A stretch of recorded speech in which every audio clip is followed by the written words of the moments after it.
at your house? Yeah, just in my house. Shit, Yeah. bro. Here we We go. could have walked there. I was gonna say we could have just came up.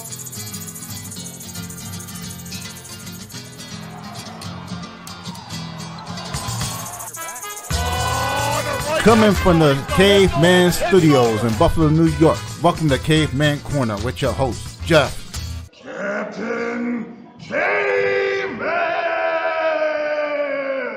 Dennis.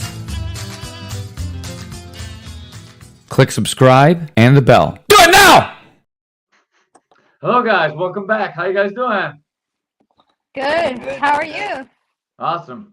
I like that you just turned enough just to almost cut Mike out, but not quite enough. Oh, sorry. I was trying to, like, he turned it up, so I'm like, it's backwards. There we go. There we go. Perfect. How you like to open? Dude, I thought it went really well. Honestly, it ran pretty smooth. Like, I mean, you're always going to have, like, little hiccups and people aren't going to, like, hear, like, them being called and stuff. But I felt like it was really ran well. Like, it was smooth. Like, Dude, so today was a great day. I thought it was like good vibes overall. I remember walking past Josh Reinhardt and Joe Hacken and just like boom, just touching them as I'm walking. And then I like took a step back. I'm like, bro, I don't know why this is, but today when I go out, I just want to touch everybody. I give them five, touch them, give them a hug, whatever. I don't know. It's always just good vibes. I love it. It was like, man, everyone seemed sometimes our community can be pretty contentious, and I thought everything was like really, really smooth today. Everyone was pretty happy to be there. Everyone, got along. Even the people that don't really like each other, everyone got along. It was like it was really good to I see. don't think it was tense. Yeah. I don't think it was intense at all. I don't think there was any tension. No, honestly, not at I all. feel like this was one of the first years that it, like, kind of was a little bit more chilled and relaxed without, like, that tension. Which is kind of funny, like you said, because a lot of, like, when we did the podcast just a couple days ago, we were talking about, like, how there's been a lot of movement of teams lately. So I expected it, I think, to be a little bit more tense, but it actually was pretty chill. Yeah, I only got like one dirty look from old gym owner for whatever reason that is, but it's okay. It is what it is. Yeah.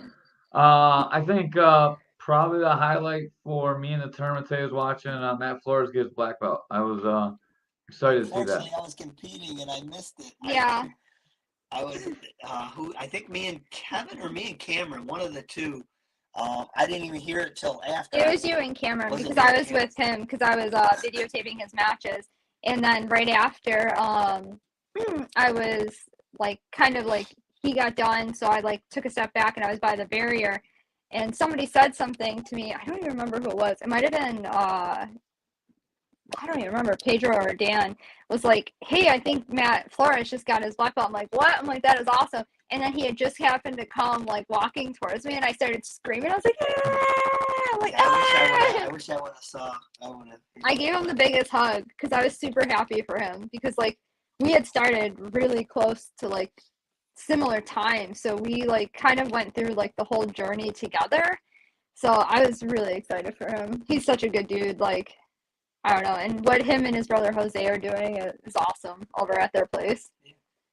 Yeah, I love it too. He won his match. He's like, watch this. I'm gonna go get that stuff for my black belt. Go watch this. Go get everybody. We're gonna go do it. Go get Jose. I'm gonna go get my black belt right now.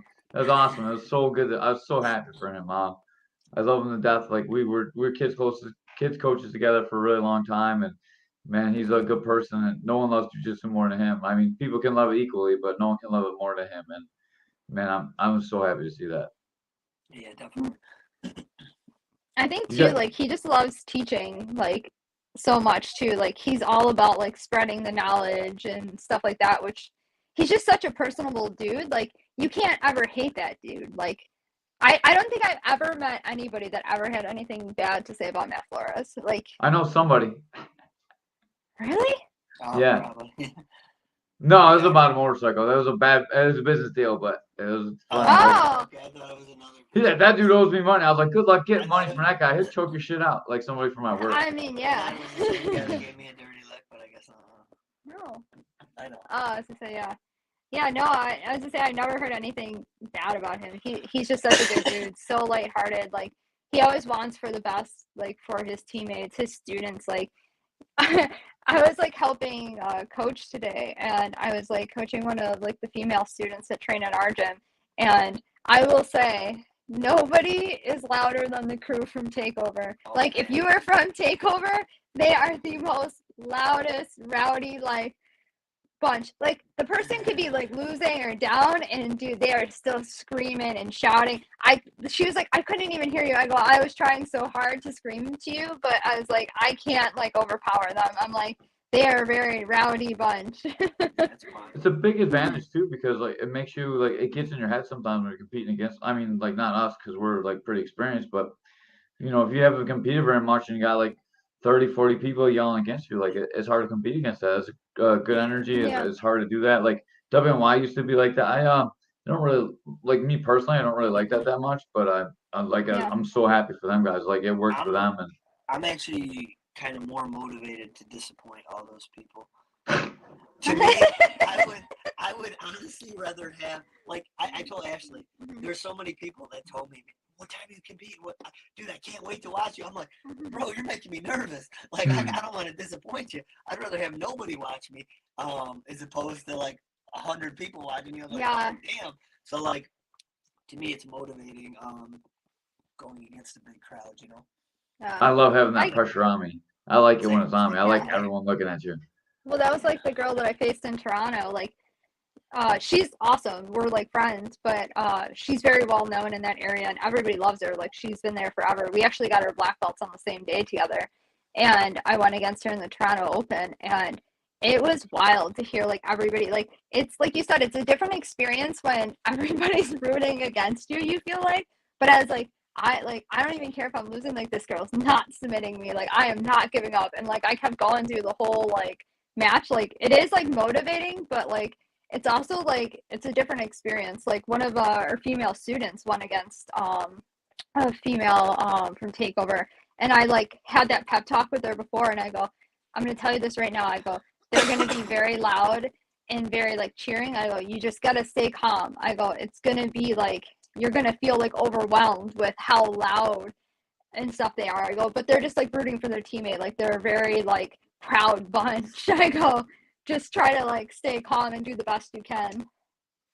I like it. I like it. That's good for them, man. I don't think it's wrong. I just like I don't like it. I like the Yeah. quiet guys are like, yay, let's go. Like Yeah, I that. don't like people like yelling. Like, me and him have a very like, I think that's why we were like so well like in competition, like when we're both competing and stuff, is because we both know exactly like how each other like want to be coached. Like, we're both like, just tell me the time, like tell me I'm doing okay, like don't like yell and scream at me, like let's just be like chill, and like maybe say like little things here and there, but not like a whole bunch of things. Like, now to be like, hey, do a triangle. Yeah, like to me, I got yelled at enough as a kid. So to me, getting yelled at isn't a motivating factor for me. It actually like turns me off. Is where I'll shut down. If you so like Corey Webster, I used to take his cardio kickboxing class, and I'd be like, all right, man, only 10 more seconds. And in my head, I'm like, I don't know if I got 10 seconds. But for you, Corey, I will, man, because you believe me.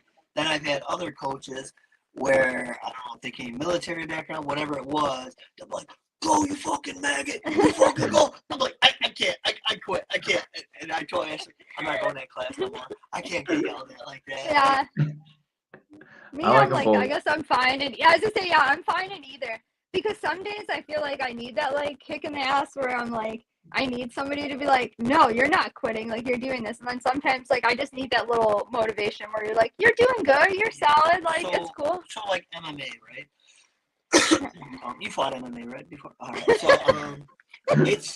it's one thing like when somebody's like up, go, go, go, go. But then if you don't, one, you're telling your opponent you couldn't do what you were supposed to do. Two, you're telling the judges you can't do what you're supposed to.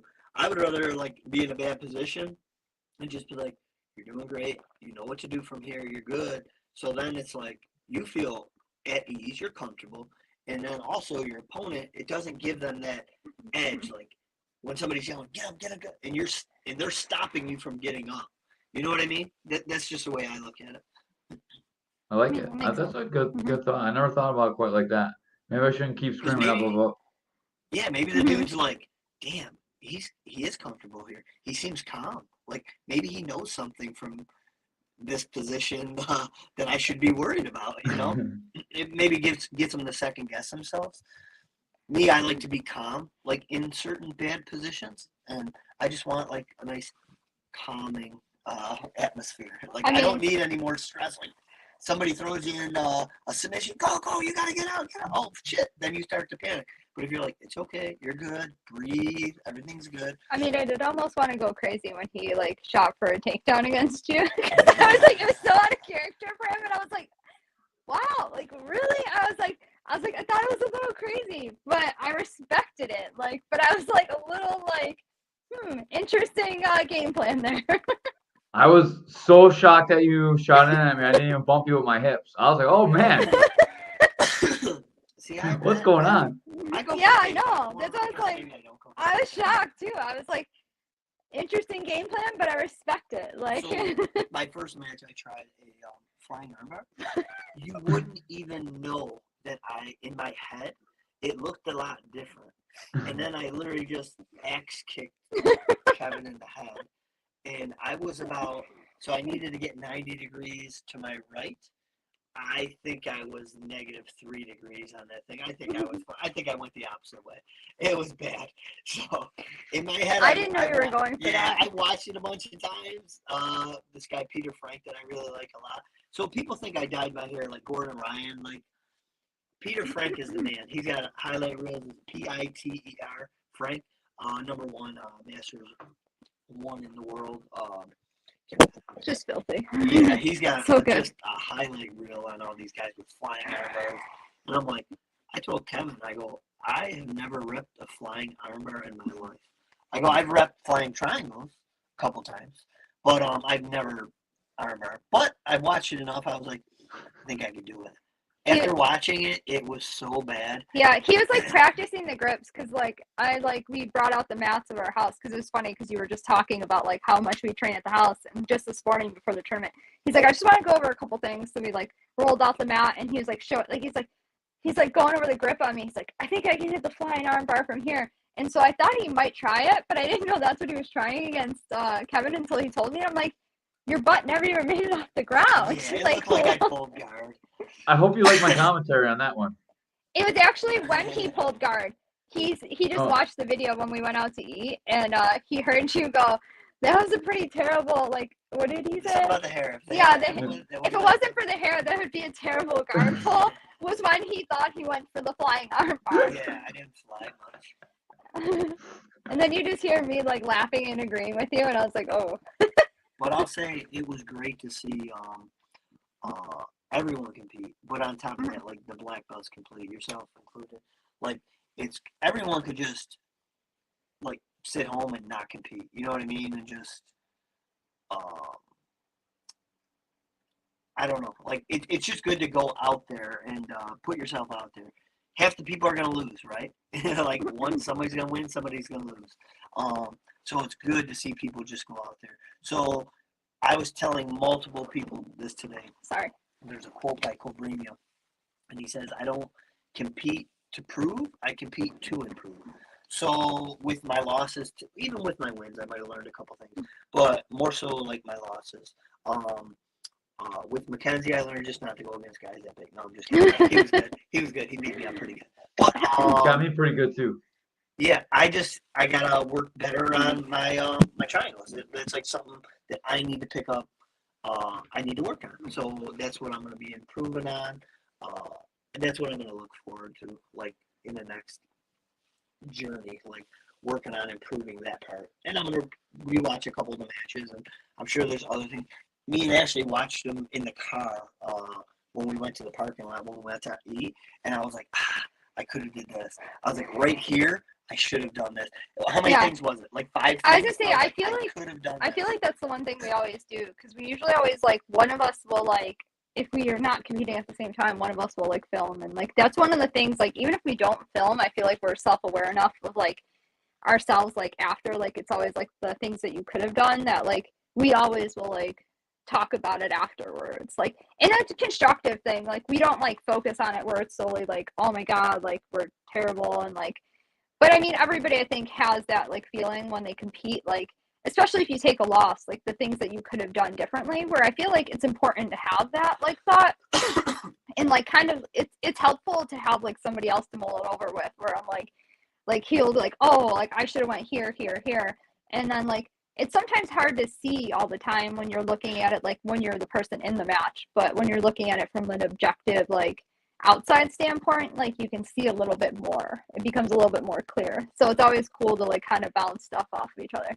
I will say though, I will totally shout you out, like for competing and doing as much coaching as you do in one day, because first of all, like coaching in itself, like we were talking to Eduardo about it, it's extremely draining, and it's a lot of like just mental stuff and always bouncing around, and like especially in like tournaments where it's like local, like you're gonna have a lot of students and like you can't be in a million places at once. Like I was helping Eduardo, like a couple of our other like higher belts were like helping trying to coach when he would be like with somebody else, and I'm like, man, I don't know how people do this, like especially you that does it like a whole bunch of it, and like from kids, because you guys had kids and then up into adults, and then like compete. Like I was like, I don't know how he does it. It's so tough. Like you could see it in my first match. I just wasn't ready. Like I was literally running. I had to run to do my weigh-ins like while everyone's like competing. So I have to run in a break to weigh in. Then I have to run back, and then like like everyone's competing. I have to run to change before I'm up. And then I'm up, and all of a sudden like I just barely got my gi on. Didn't really stretch. Didn't warm up, and it's time to go. And I thought I had the best of 3 too. So I was like, man, I'm just gonna hold back a little bit in this match, and then like I'll get it in the second and third, because it was like a warm up, and then it really wasn't a warm up. Yeah, that's what we were all talking about. Like, and I thought it maybe just happened to you, because I know we had talked about it at the thing. That was the one thing I was like really confused about, because if you look at like the brackets, like they said that, but I had a couple people from our team that had like one person, and they were like, hey, they didn't let me do like the best of 3. It was just the one match and done. And it just happened to be after, because you obviously went first. And I was like, yeah, I guess that's what they're doing. But it was very strange, because I don't think anybody was aware of that prior to going in it. I guess that would be honestly my only like critique of the actual tournament, was that it was like kind of misleading in that way, because some people thought like they would have more matches. And I guess it like, I mean, you always want to try your best, but when you know going into it you have 3 matches, I think people are going to pace themselves to a certain point. And I was like, I just wish people were a little bit more like aware of that, or told that prior that it wasn't going to be that. I had that happen to me last year. I thought it was best of 3. I was down a ton of points. I wasn't coming back, and I was like, you know what? I'm going to just try to conserve this last minute or something. There's no point of trying to I'm going to have 2 more matches, hopefully. I'm at least going to get 1 more match. I'd rather conserve myself, give myself a good chance to win the second match. And then I came back, and I was like, are we going again? They're like, no. I'm like, what do you mean no? It literally says on the sheet, the night before, best of 3. So I think that's just the one thing that they could fix, is just let people be, what's the word, transparency? No, I'm just kidding. Oh, that was my, that was the motto for my old work, trust and transparency. Yeah, so just, I just want to know if, I don't care what it is, if it's 1 or 3 matches. I just want to know ahead of time what I'm going into. Am I doing a 5-minute sprint, or am I going to have a best of 3, Yeah, I agree. And Josh is all about transparency. I'm sure he will, he'll discuss it with us. He'll be open to talk about it. I'll message him and I'll see what he says about it too. Like, I don't think, I don't know, like they're pretty transparent, and most of the time, if you lose, you're out anyways in the adult division. So, like, I don't know, I understand. Plus, it's free for us. If they just did it for the black belts, like the black belts don't get one, that would be great too. Like they're letting us compete I was for wondering free. if it had something to do with like, because I know that like you guys had started later, the kids had ran a little bit behind, and I didn't like. I assumed that maybe it was because of like timing and scheduling conflict, which I'm fine with. Sometimes things like jiu-jitsu tournaments, as much as you try to run them on time, don't usually. But I feel like everything still ran pretty smooth, honestly. But there was also other matches after that where they did best of 3. There was? Yeah, Oh, Nolan and Joe. No, that wasn't best of 3. There was 3 people in the bracket. Oh, is there 3? Yeah. But I feel like there was matches that. There was. That Justin from my team. He had a best of 3 against a guy on your team. Oh, Alex? No, No. Alex wasn't. He's a bigger guy. Masters 2. Jared. Yeah, Jared. Yeah, they so did they best had of 3. They had a best of 3. So Oh. Yeah, he actually I commented didn't in see here. that. yeah. This guy right here. Yeah. Oh, So, hey. So then, one other thing, which it's just a mistake, but they just need to, the scorekeepers need to know. So I had my first match with Kevin. The loser of that first match is supposed to go against the person who had the bye or didn't have a match on the other side of the bracket when there's a group of 3. So then they told me I was going against Cameron the next match. And I was like, no. I go, Kevin is supposed to go against Cameron. And they're like, no. And I literally looked at the paper. I said, look, right here. It says L1. It says Cameron versus L1. That means the loser of match 1. I go, because Kevin could still come back and win the bracket. If he beats Cameron, then whoever wins that match is going to go to the final. I think they just need to be everybody. You know what I mean? I honestly wasn't 100%. I had that happen to me at the Toronto Open the first time. It was a bracket of 3. I just assumed the other guy was in the finals automatically. I was down on points, and I was like trying my ass like to get those points to win, not knowing that I had a match 5 minutes later against the other guy. I thought I was done, and they're like, "Oh, you're competing in 5 minutes." I was like, "Oh shit!" Same thing. I would have just paced myself a little better, or maybe not. Just went at it 150%, knowing that I had another match. Well, I learned that rule today when I went against you in the Open. Yeah. And then I thought about it after you were like, oh, I have the bye. And then I'm like, oh, I should probably tell him. And then like I looked behind me and you weren't there and I was like, crap. And then Mike was up, so I was like, oh, well, I guess he'll figure it out. Yeah. And then I was like, oh, okay. Yeah. Because I think it's like one of those weird things because the way like it looks in the bracket, you almost think like it's just the bye because like the same thing happened to me. The only reason why I knew is because when I did the Toronto Open last fall, there was only 3 of us, in the bracket, and that's how it worked out too. They put it in small print, like it is in small print where it says L match 1. Yeah. Yeah. So I'll have to figure that out. I should probably know the rules as a coach. No. You did good. Like I said, I shout out anybody who like Dude, you did coaches awesome. and competes because to do like one or the other, like dude, I have a high respect for anybody that like competes out. Like we were just saying like the one thing like we wanted to touch on the most is like, and I'm sure you see it too with a lot of like your more newer students, people that haven't competed as well. Like it's so easy to get so frustrated on like losses and to get so down on themselves. And like I never want somebody to feel so discouraged where they don't want to do it anymore. Because I do think it is good to compete. And I'm like, it's so like important. Like one of the things that the head of our old affiliation used to always say that really stuck with both of us is like, nobody cares. Like nobody's going to remember a week from today, a year from today, like that you lost your match at like your first match at white belt or even your match at like brown and black belt. Like nobody's really going to remember it except you. Like we're our own worst critics and like you're still putting yourself out there. Like you're still like doing your best. Like especially like as a coach or a teacher, like that's all I can ask people. It's like just try your best. Like don't give up. Like just try your best, like go out there. Like Mike said, half of the people there are gonna lose. Like you're not all gonna win.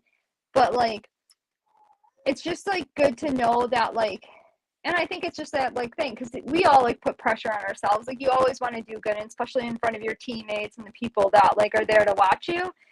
But like it's not the end of the world. Like you're still gonna like learn. And like I always just feel bad when you see the people that are so down on themselves. And like I even told one of our the people that we train with, she lost and she was really upset. And I was like, it's okay. Like we all lose. Like all of us here have lost. Like all the black belts that teach classes that you take, all of us have lost. Like It's totally fine. Like, we never like want to lose, but it happens. And I was like, to make you feel better, I go, I got choked unconscious on a live stream event, and I go, it's still posted on YouTube for people to see. I go, but I still like compete when I can. Like, it wasn't the end of the world. Like, as like embarrassed as I was at that time, I was like, oh my god, I can't believe this just happened to me. Like, I was like, it's okay. That's Dee Dee, by the way. She likes to be on all appearances. Yeah, George Brito, if you're watching this, we love you, man. We miss you. Yes. But he is Hard great. hands. But yeah, he told us. He goes, I'm pretty sure. No, he'd always say, nobody cares, work harder, right? It was basically along the line where he said, he goes, dude, I'm pretty sure nobody asked me what my record was before they came to this seminar, right? Nobody knows his record. I don't know my record, right? I told Ashley, I go, I have wins and losses. Me, like, that I was there, I competed, that I don't remember, right? Especially like right now, maybe we got concussions and all that stuff. But there's stuff I don't remember. You guys know. You think I remember that somebody lost in 2016? You know what I mean? I don't care. One thing I do want to touch on too is I was talking about this with somebody else earlier. We were talking about somebody in particular, about how they used to lie, right? About their competing, right? They'd be like, "Oh, I went to this gym, and you're not gonna believe this. I need our Dylan Davis." Okay, sure. So the guy told, and this was when Dylan Davis was in his prime, right? Not Dylan Davis now. Yeah, double gold brown belt champion. This was, yeah, I went to Marcelo's. You're not gonna believe this. All right, I need our. Okay, sure you did. All right. So like, you don't have to lie. That's the one nice thing about. Think about this as competing, right? Mm-hmm. If I lose, everybody knows my skill level, right? That has rolled with me, right? They know where I'm at, whether I'm terrible or whether they think I'm good. Whatever they think, they know. So me competing doesn't have those people that have rolled with me think any different than me, right? They know what I'm at.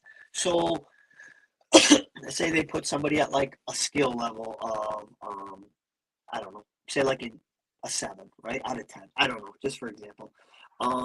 Say they go to a gym and they say, man, I lost to everybody there. Man, everybody.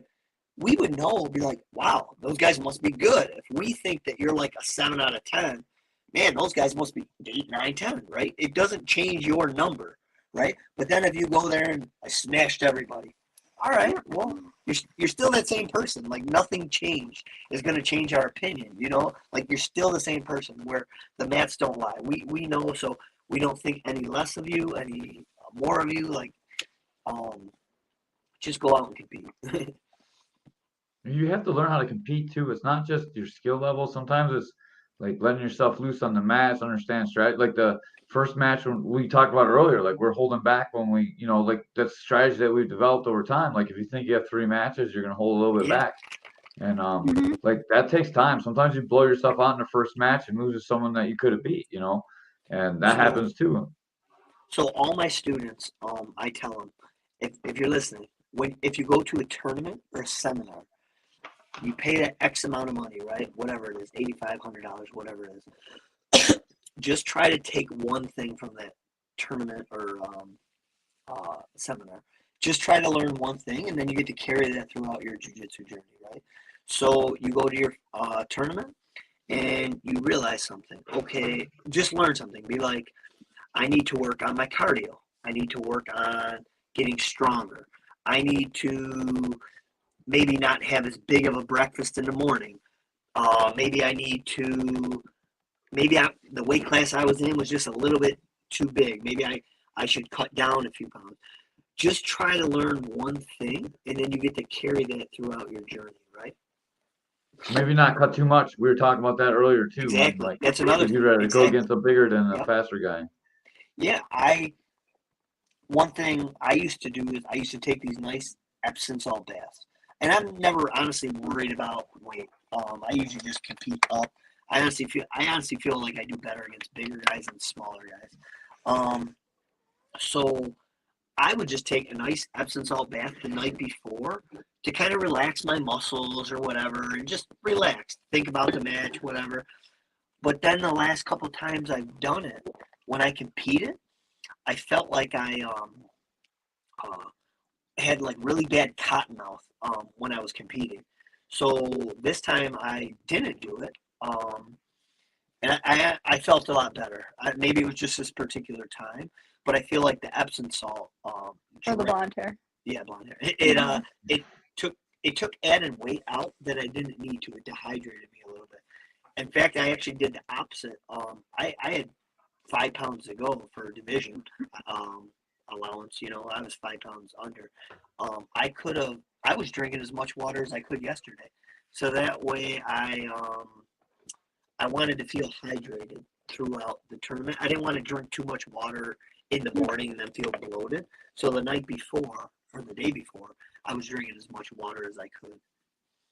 It was nice. Like the good thing for me is I'm super light, so normally there's no one in my weight class, and this time it really paid off because I don't think if I was cutting weight, man, I would not have been able to get through today with like coaching everybody and stuff. Oh, dude. I could not believe how light you were when you told me. I was just like, what?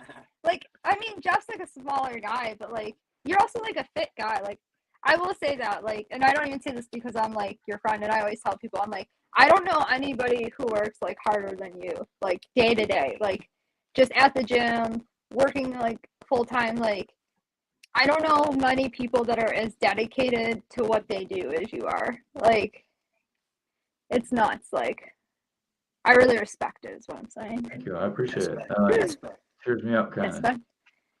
It's No, hard it's work. true. Like, yeah, no, it is. That's why I said, like, I respect it because, like, me and Mike don't even teach as much as you do, but we both have full-time jobs, and teaching and jiu-jitsu is like a huge part of our life, and I know how much it is, like, for both of us. And you do that, like, double the amount that we do. And I was like, dude, we always talk about, I'm like, man, I don't know how Jeff does it. Like, he just, like, keeps going and does it, and always have a super huge, I know, put your butt away. But I know. I seen Amanda like saying kitty, and then I'm like, she's gonna stick her butthole in the camera. Yeah, no, like I said, I have a huge respect for like a lot of the people in this like community and stuff that like really put a lot into this and try and care, and like that's what I said. Like, I even told Josh when we saw him after the tournament, I'm like, this was a great tournament, like it's so well run, like he's such a good person, down to earth. And I even we were like, hey, we watched your podcast and it was great. Still getting a lot of really good feedback on your podcast. Everybody loves it. Like people that probably don't even know you, but I just have to tell you that too. Good. Kevin was talking about it. He was like, your podcast was on kind of late. He goes, but I stayed up for most of it. And I'm like, thank you. I appreciate that.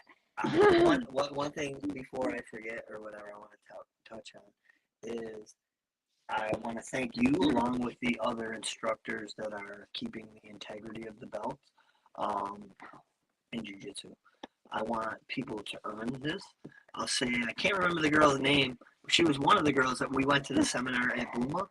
She got her purple belt. We actually ran into her at Tapo. We went out to eat afterwards. What's her name? Do you remember? I think is it Kayla? Might be. I don't know. There was 2 purple belts, right? Dude, they know how much they work to get to and earn their purple belts, right? Dude, they were crying. Well, Uli too. Like Yeah. Uli, like they all got their purple belts on the same day, and they were emotional. And like, I mean, I knew Uli, but I wasn't like super familiar with the other 2 girls. But like, I was like emotional for them because like I remember how I felt when I got my purple belt. Like I said, purple belt was almost like the black belt at that point. And like, you know, when people like get emotional, even when we saw Free get promoted at your gym, like how emotional he was. I'm like, it's a perfect example of like somebody that really put in the time, they put in the effort, and really earned it. Sorry, I was laughing at like comments and also this cat. I Caitlin and Rebecca. Yeah, that's who it That's was. Caitlin and Caitlin Rebecca were their names. Yeah. I'm terrible at names. But they're awesome. Both really nice, like girls and stuff. But Like this is awesome. any belt. This is blue. This is purple. This is brown. This is black. So they say on average it takes 10 years to get a black belt, right? So what's that? About 2.5 years per belt. To me, that's average, right? So to me, average is you're going 2 days a week. I don't know how you feel about it. To me, the average is 2 days a week is going to take you 10 years. to me, I think too now with there's so much more information now, and I also think that we learn from our mistakes, right? When we grew up, I mean, you were learning from a black belt or brown. I don't know what Chuck was at the time, but when I was coming up, I learned from this was 15 and a half years ago. I was learning from Matt Godwin, who was a blue belt at the time. A couple months later, he got. I was I was going to Kyle Saunders like in a blue belt back in the '90s too, like with Josh back in the yeah. day, like So we were old learning. school. Yeah. Oh, So wow. so we're learning from lower belts, right? Oh yeah, because you mentioned even like in like the garages and stuff that you used Yeah, to train yeah. at, Back and in just like we used to wherever just there get was like together and mats. Yeah. So the training now is much better, right? If you come to any gym, they're going to have some black belts that have been around a long time. So I think the training is better. And there's more information on YouTube. But I'll also say with that, because there's more information and they have better training, I'm holding my students to a higher standard when I belt them. Just because, so 2 classes to me is still normal. You know, to me, somebody to get their purple belt in 8 years, I would say, or get their black belt in 8 years, I would say that's going 4 or 5 times a week. To me, I don't know your thoughts on that. I'm about there. I started in '95. I got my black belt in 2018. I was training like 6 days a week. Yeah, that's I mean, that was different though. Like that's nuts. that was crazy. Like I just remember like, oh my god, I still remember meeting you, and then like when somebody like said like, how long you been training? I'm like, wait, what? Like, So huh? so I'm gonna Like give you it this. didn't even like make sense in my brain. You are one of the exceptions. Yes. Cut it out. Sorry, our cats are Cats fighting. are nuts. Well, you're one of the exceptions. We're long overdue, right? And there's somebody I want to promote soon that I think is long overdue. And I hate saying long overdue, but you'll understand. Definitely an OG. You'll understand. Kevin's on. Hey, You'll Kevin. understand when it Yeah, he said earlier his bedtime's too late. His bedtime's 10. happens. Gotta go to That's bed why we early. did it earlier. I was just saying, yeah.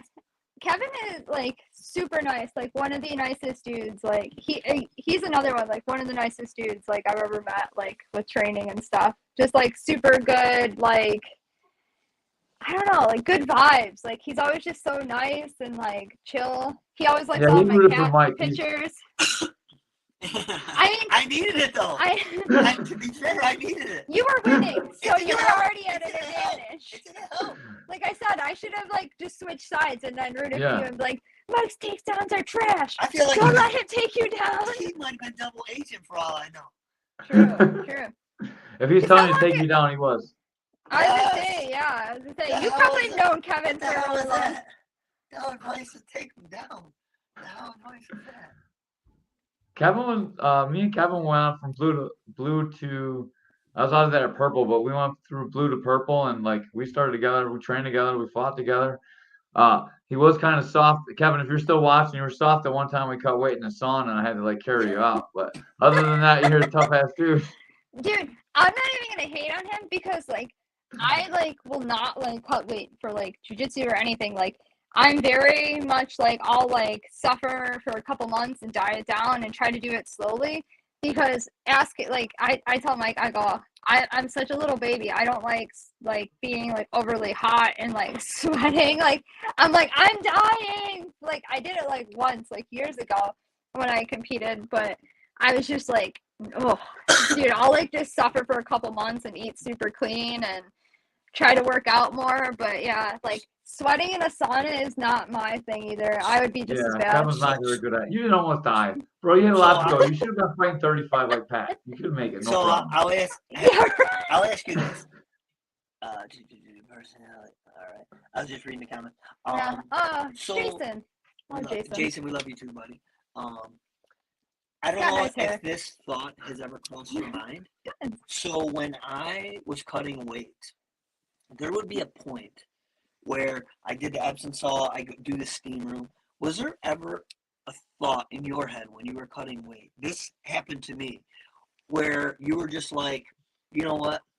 I don't really need my pinky anymore. What if I just cut it off and then weigh in, and then I could just sew it back on? And then I'd be like, what are you, stupid? Like, it would be like, for a tenth of a second, I'd be like, dude, do I even need my pinky? And then I'd be like, dude, what are you doing? Get out of the steamer, man. You're kind of losing it. Did that ever I cross actually your thought mind? about bleeding myself out. I was like, if I just bleed my blood out, I'll be way lighter. I never thought about that. Ew, God, no. Yeah, and it's way easier because then you can just Shannon's like put a Band-Aid my on. You're sister all set. Shannon's like, oh God. I never even thought about that. But yeah, no, I would never. I mean, I have seen like girls like shave their head and cut their hair short, but unfortunately, like I'm already there. Like, there's no hair that I mean, I do have a lot of hair, but there's not much that I'm cutting off. But I thought I was gonna have to do that just like the 113, then I ended up 110.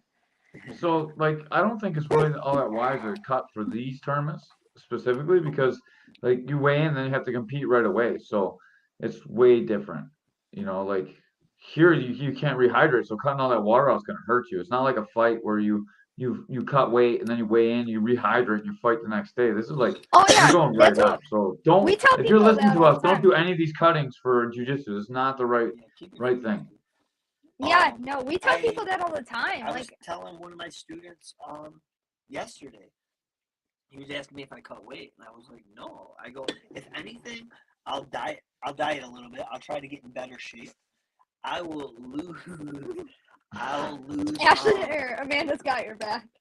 Yeah, no I, problem. Blood's stupid. But I'll lose a couple pounds just to feel better. Like, I don't feel like, say, when I'm 190 that I'm so strong. But I'll say my difference between 190 to 185. I just feel like my cardio's a little bit better. I feel a little bit lighter.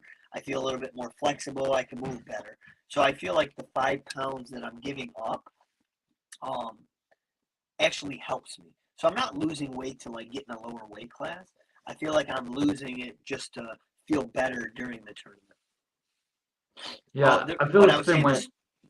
I feel student like I'm sorry. no. The student I had, he was telling me he went from like 195 to 175, but he did it over a couple months. And I was like, that's the perfect way to do it. I said, when I was cutting weight for fights, I had over 24 hours to rehydrate, and it's only one match. When you have jiu-jitsu tournaments, you weigh in, I don't know, maybe an hour if you do the Buffalo Classic, but a lot of times it's a much shorter time than that, and you're going to be more fatigued. At the big events, you're like literally weighing in and almost stepping on the mats. That's why I always say, like, I'm very much in agreements, like, with you. Like, it's just not like, to me, it's not practical to cut a lot of weight and then do jujitsu because you're just gonna feel like just like lousy. Like you said, you don't have the proper time to rehydrate and stuff like that. I'm definitely more of like an advocate for like slow and steady. And I'm always like, never like kill yourself. Like at the end of the day, I feel like I always tell people like everybody has the sweet spot, I call it, of where they feel the best. Like there's like a weight range where everybody feels the best. Like he said, he'll like start eating healthy and try to work out to lose like a couple pounds just because he feels a little bit better. He feels a little bit faster. You know, day to day, like we're probably not going to be on our like total best behavior and always like eating the healthiest and like doing everything like we would if we're getting ready to compete. There's things that you're going to change like in the month leading up to competing that are just going to help like your performance wise. Like I always say, focus on feeling better instead of like the actual like number weight. Like wherever you feel the best at is where you should compete at. Like I feel a little bit better competing at light feather because I feel like, and it's not that I'm like stronger than those girls. I went against girls at light feather that were stronger than me, but I feel like the best like shape I'm in. I feel like my cardio is better. I feel like I'm faster. I feel like I'm more mobile. I don't feel like I'm carrying as much weight. So like that's like usually my like sweet spot. Could I possibly cut down to rooster? Mike thought I could, but I was like, I would probably die. I'm a little dramatic, like We were talking about that at Lightman. Yeah, I was like, yeah, exactly. Like I'd be like Kevin and be like, I'm dying. Somebody cut me out of the sauna. But like, I mean, I probably maybe could, like, if I really made like an actual like, cut or something and was like very, very like strict with diet and exercise and everything like that. But I just don't feel like I would feel good though either. Yeah. So Ashley just touched on it that I'll bring up. So if you're listening to this, right, your goal when you're training, it doesn't always People are listening. it doesn't always have to be weight, right? So I have a friend who would always tell me my goal is to lose 5 pounds, 10 I want pounds, 20 cookies. pounds. My goal is to lose X amount of weight. I said, that doesn't always have to be your goal. I said, instead of that, why don't you make it your goal where you're going to average 6 classes or 3 classes a week? So after 2 weeks, you're at 6. Whether you go twice one week, 4 the next week, 3 and 3, 1 and 5, whatever it is. Your goal doesn't always have to be weight loss to like see progression. Just have a goal like that. Just that you're going to go to so many classes, or hey, I'm not going to skip any rolls. I'm going to, even no matter how tired I am, I'm going to force myself to roll no matter what, even if I just have to survive. So I got a great example of this. I have a student, Jared. He competed today. He's the one that went against your big guy. He when he started, I just posted a picture the other day, and he's like embarrassed by the picture I posted of him, his old picture. He lost so much weight, and he just comes. He's like changed his lifestyle a little bit, but he's just consistent coming to the gym. Watching him like lose weight and get healthier and healthier has just been amazing. And he's got a regular job. He misses time, but he's always consistent. He always comes back. When he's in, he works really hard. He's always trying, and you can see like just the weight loss, and it just comes natural, like as you're training. Yeah. Like this is so good for you. Dude, that's awesome to hear. Yeah, that's awesome. Congrats, by the way. But I always say the same thing. Like, even with like people like trying jujitsu and like thinking that they're interested in, I always say like people join for all different reasons. So like some people just want to get in better shape and do something that's like active that they really like. And we're on like, what is that page called on like Facebook? The BJJ Fanatics or something. Yeah. Like there's a ton of people that always share like weight loss stories even on that, and it's crazy to see like the life-changing like stories Right, that just- people just have one of second. doing jiu-jitsu. I don't mean to cut you off. Nick Blackwell's in the building. Let's go.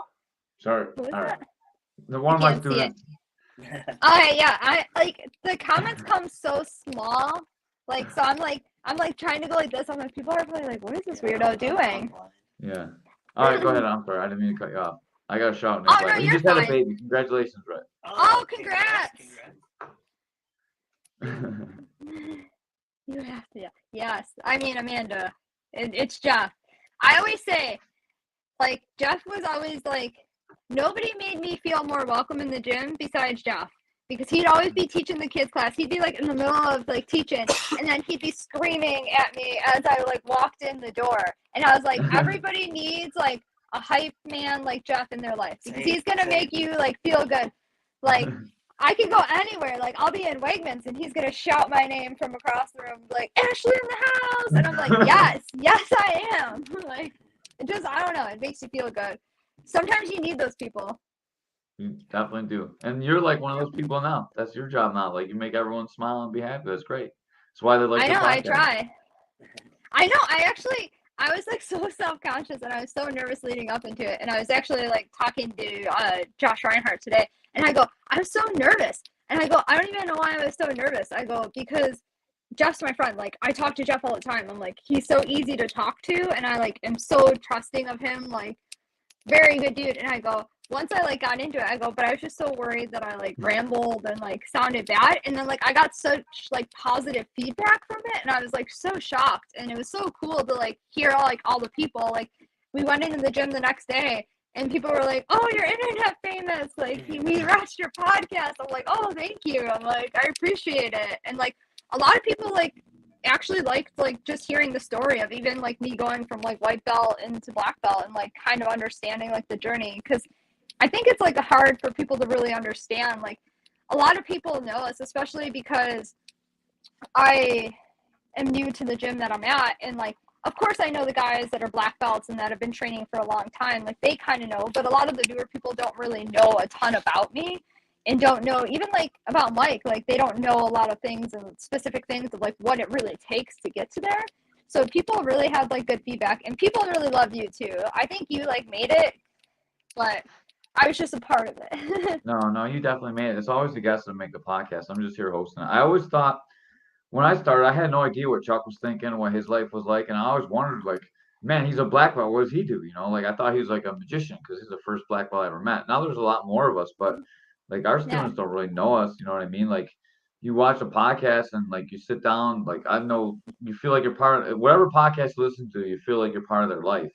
So Over I always wanted to make it possible for our students to know the instructors and like you get to see who you want to be with and like I think it's a good advertisement for the gyms too. Like even if I'm trying to get all the black belts on so we can all just talk and you can kind of get a feel of what the vibes are in the gym that you're going to go to and what personalities you Yeah. like. My I think it can really sell gyms too. I really want to get Guardo on too. Yes. Oh my God. at the That'd be one awesome. gym, they had our pictures up on the wall. And I was at, and the picture I had just looked so mean, right? I asked them to retake the picture because I want to be approachable. I want people to come up to me It was and ask hilarious. questions, right? Especially if I'm an instructor. Everybody's obsessed with the cat. I can't have people be worried to ask me a question. So we didn't know stuff until we were taught it, right? People are afraid, like they think we knew all this stuff. Like you think I knew a triangle until somebody taught me it. You think I knew a dart until somebody taught me it. I was in their same shoes. I think they think just because I was a black belt that it's a dumb question if they ask. Some people, if they ask me to show them something, they're afraid to ask. So I always try to be as approachable as possible and have people ask me whatever questions jiu-jitsu related that they want. Life, you don't want to ask me. I'm Watch, Shannon's gonna comment on you. My My life- sister's gonna my comment and be life like, skills. don't ask him I'll anything do it about for life. it. I had to actually change the. What did I have to change in the car? One day the windshield washer fluid or something. Oh yeah, he didn't know where to put the wiper fluid. I don't know where. And I like don't I know go, where the wrong I'm like, there's literally a label, and it looks like a little like windshield, and it has little squirters going there. And he's like, I'm gonna mess it up. So yeah, he calls me with any kind of car related I'm issue. the one that holds the flashlight whenever we put something together. Oh yeah, I put her bed frame together while he held the I flashlight. can't. I mean, it There's is. Shannon. Don't do it. Yeah, I was like, I know it's coming. I just want to circle back a little bit. I thought it was awesome that I felt like half of the people that we started with were out there competing today. Seeing Kevin compete again and Cameron, I love Cameron to death, man. Like I didn't get to train with him very much, but I'm so happy that he's overcome things in his life and like I really wanted to like really do that charity role with him. I wasn't able to do it, but maybe next time, maybe to get a super fight or something. I didn't even It know was he great to was see him. It was great to see you in there, like with those guys. I loved it. It was like the old school days. Yeah, they were all so nice. Like I always knew about Cameron, but I never really met him. I had went to down in Jamestown years and years ago, but I only Wadsworth and Josh Roth, right? What's his name? Yeah, Ross. Like Yeah, he's they amazing like at they it, were too. they were the only two that were there, and both of them were really great and super nice. But I knew like of Cameron, but I never like met him, and like we like talked a little bit today, and he was just like, oh hey, like I don't think we ever met, and like super good dudes, so nice. Like all those dudes like that competed today were like so great and so nice. Like you said, it's so good to see like some of these guys like out there competing and stuff, even if like it's like kind of weird because like you guys all know each other at this point. But I also think it's awesome that you guys can still like compete and like especially locally and not have to worry about traveling and do that. Like I wish like there was other like female black belts to like compete against. Like that was what I was telling him. I was like, I'm almost jealous of like the like how you guys all have like this group and like can compete against each other, and then there's just like me. I'm like, there's a couple like further out, and like I was like, but it's not the same though because it's not the same like core come group. in my weight class. Try me. I told her come in my weight Oh, class. I would fight him. I told her. I came in your Josh- weight class. I came up. I was gonna told say, her masters. Josh, if you're medium listening, heavy. if you want to make a super fight, I will go against this guy and watch me trash him.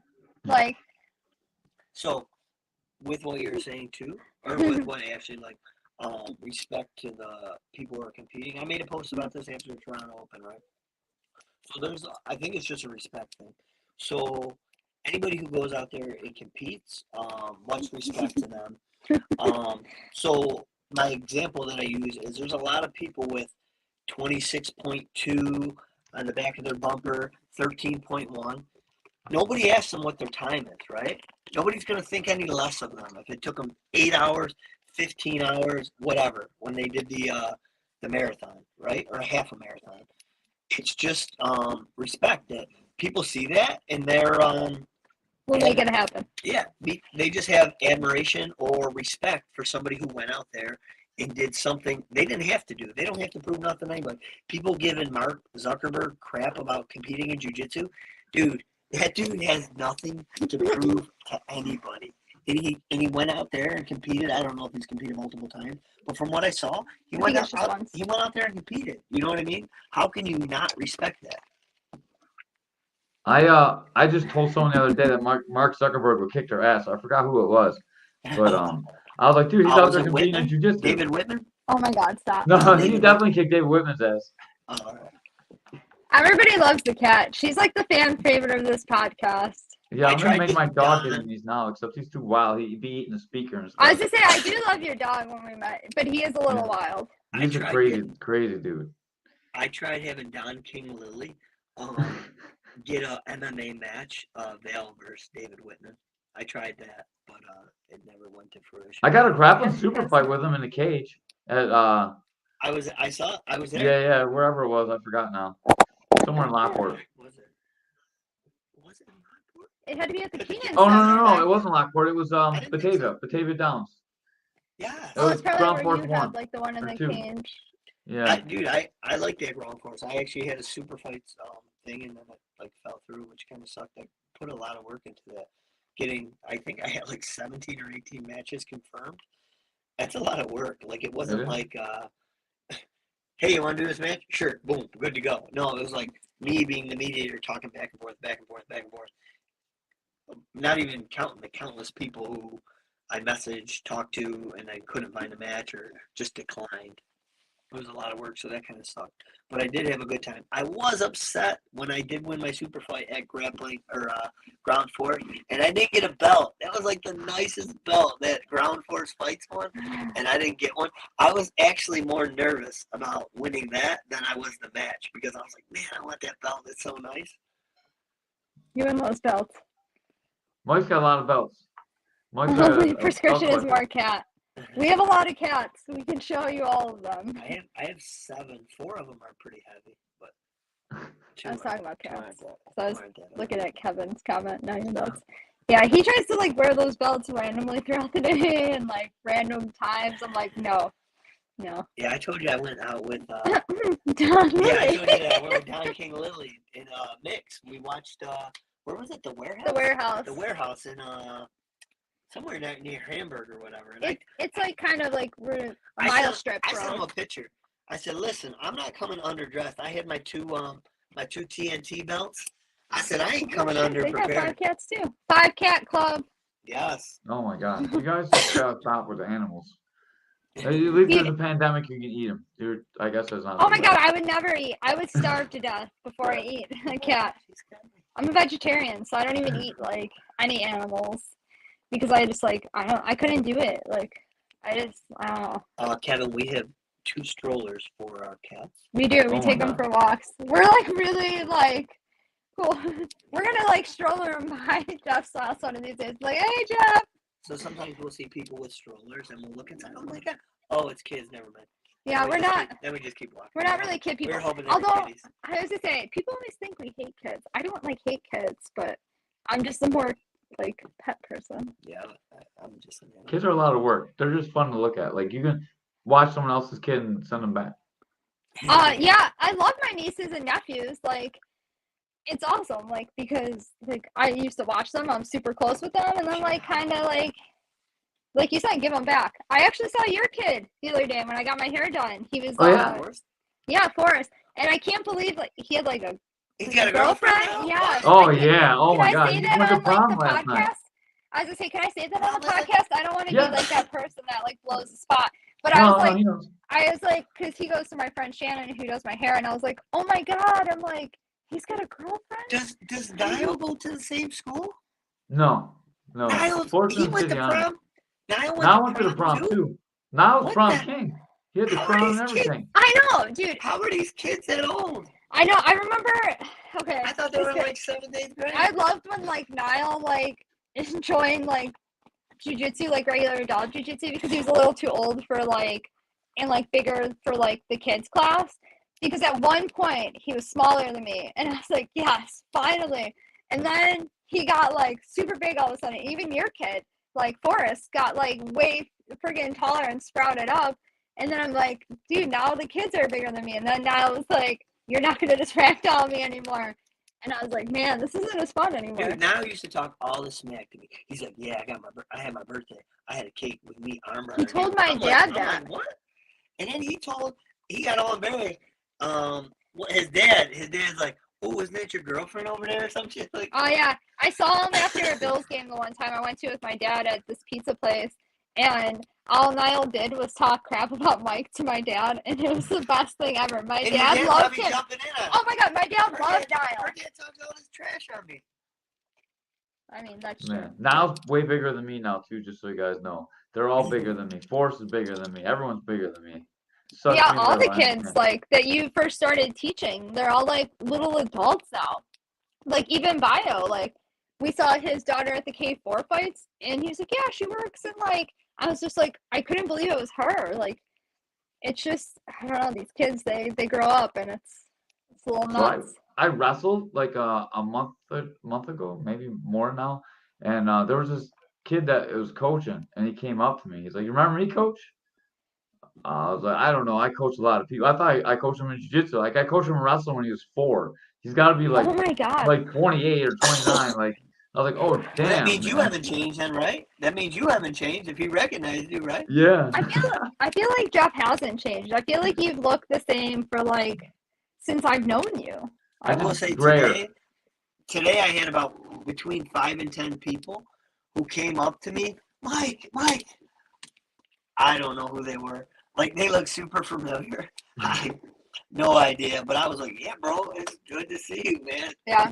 Like, but I feel like though too, like even if like I don't like recognize people or know people, like sometimes or even like people like from other gyms that like we like saw that we were trained with at some time, like dude, like I'm always wishing good things for them. Like I always hope they do good. Like I always want to like stay in contact and have like decent relationships. Like you said, it doesn't always have to be so tense. Like that's what was so good about this Buffalo Classic, I feel like compared to the other ones. There wasn't like that tension like you had mentioned. Like it was good to see. I told Ashley, dude, I was so happy. My boy Alex Castellano. Oh and, yeah, Mix was there. it's- Pat Mix dude, made Yeah. an appearance? Yeah, dude, it's great to see Superfly? these people. It's good. So I saw Superfly in his car as I was going to grab my towel to I shower, missed him. but I I'm a little didn't see sad. him when he went back. I don't know. I didn't bump into him. It's so crazy tried to that bump into him. someone that won $1 million in Bellator just comes and hangs out at the tournament Yeah. too. You know, like it's Yeah. awesome. It's crazy. Yeah, That's how good Josh is, man. I love Josh at that. Yeah. It's so awesome they put this together.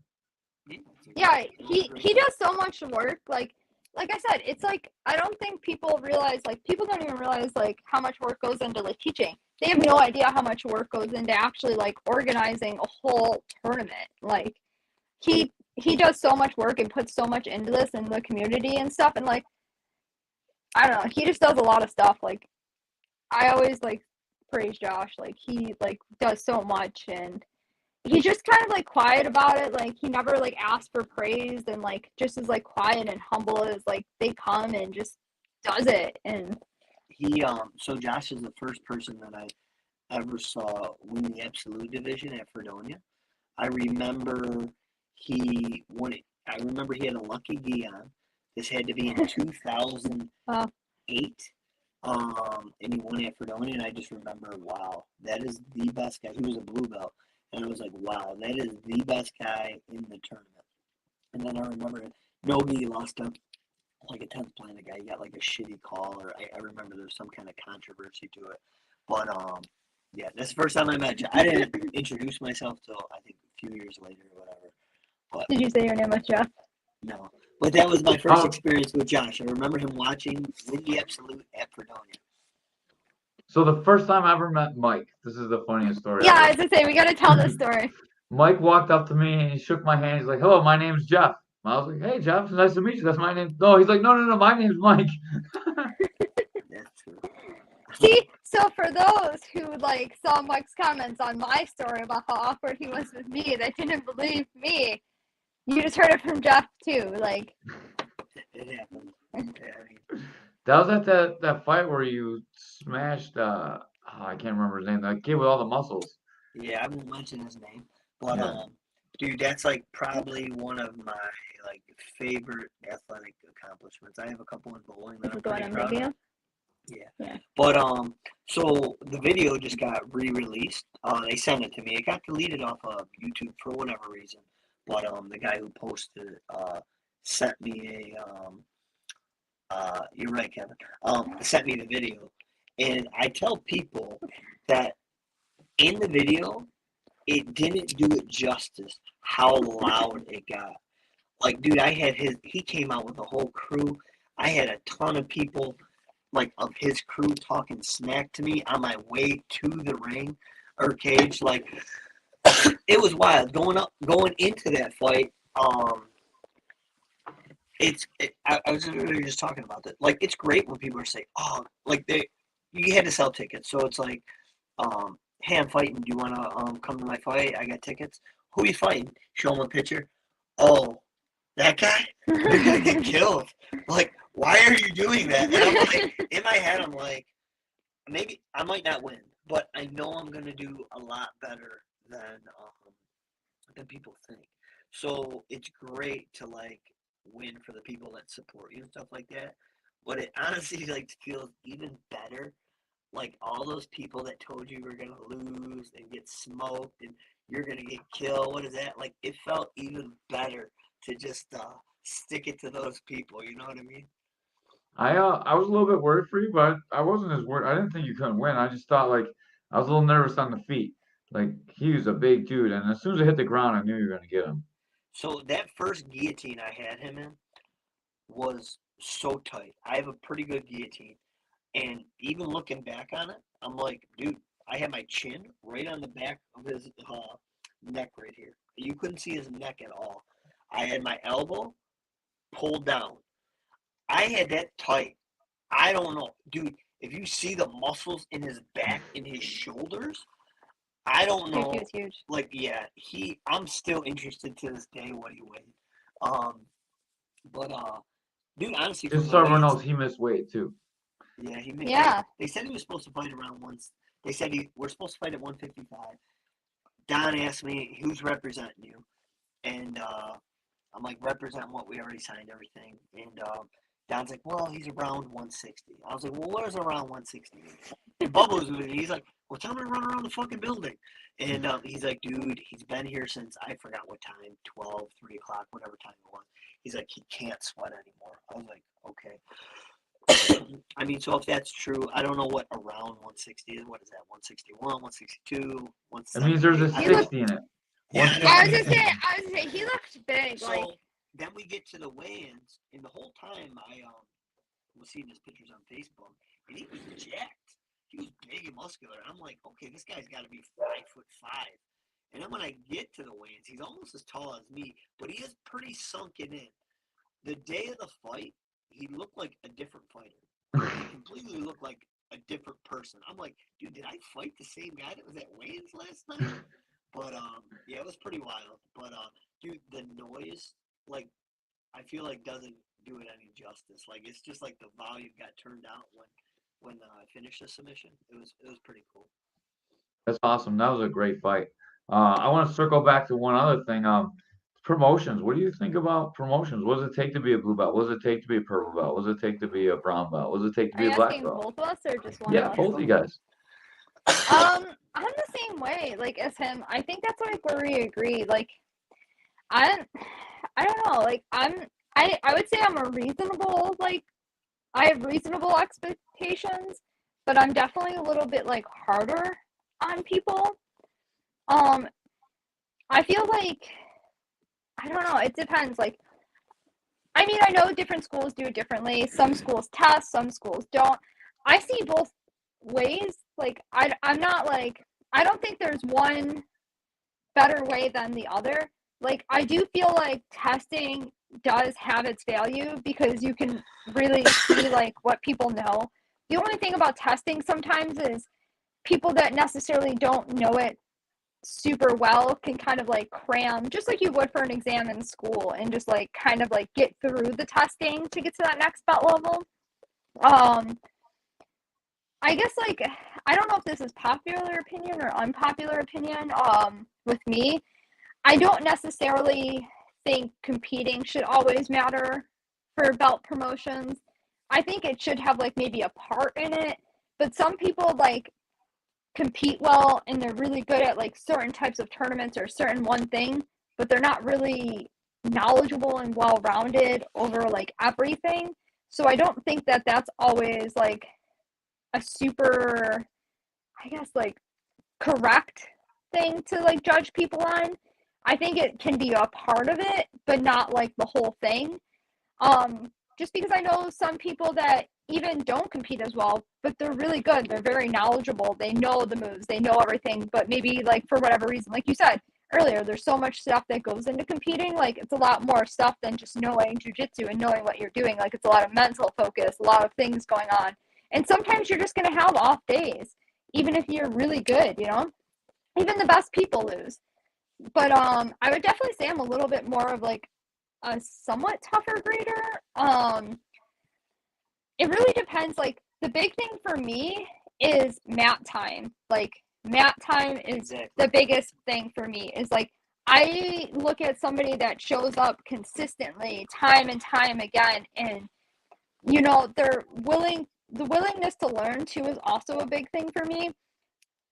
Like I would probably, if it was up to me, I would hold somebody back that's showing up to class, but they're like screwing around and like not really being coachable or like learning. Like they don't have the willingness to learn if they think they know everything. Like I think like the people that are like showing up, repping, training day in and day out, like those are the people I'm going to favor more than the people that are maybe showing up every once in a while, maybe compete well. Like I said, mat time is probably the biggest thing for me. I think blue belt, I feel like for that level, you kind of just have to, I'm not saying you have to know everything, but I think like you need to have a basic understanding of the fundamentals. Like I said in like even the podcast when we talked, my biggest pet peeve is people that are trying to do things that are like crazy and fancy and like doing all this other stuff before like learning fundamentals and basic movement and like really learning that. I think when you get to a blue belt, you really need to have a strong understanding of fundamentals and basically just what jiu-jitsu is, positional awareness, body movement, body awareness. Like you don't have to be like great at anything in particular, but just kind of know a little bit and like just be showing up consistently, putting in the work. Like I always say, like putting in the work is like key for me. Like nothing drives me more nuts than people that are like Mike always says, chase the knowledge, not the promotions. Like because we had heard that, I don't even know who said that originally, but we had heard that from somebody and it just like resonated, I think, with both of us, that like your goal shouldn't be necessarily getting to the next belt level. Your goal should just be being a little bit better tomorrow than you were the day before.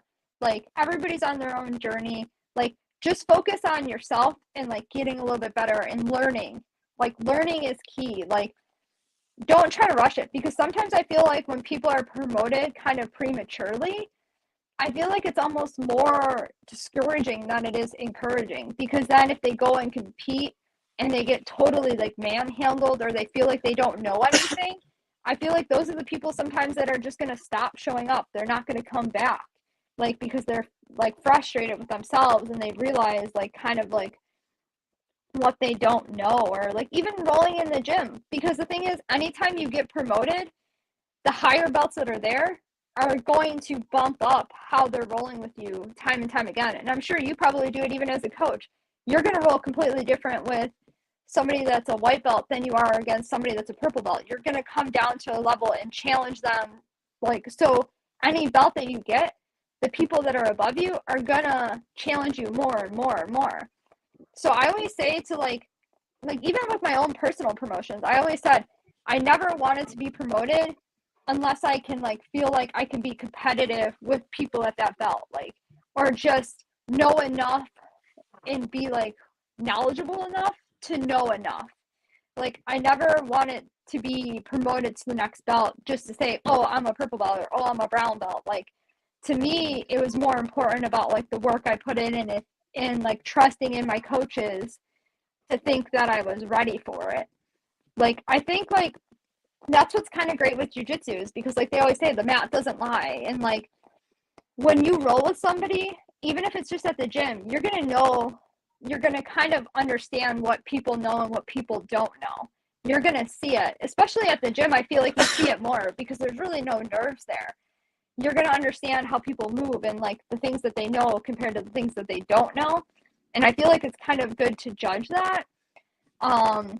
But yeah, I don't know. I would say I'm a little bit like tougher of a grader, because I think that people really need to put in the work because I think that's what's so great about jujitsu.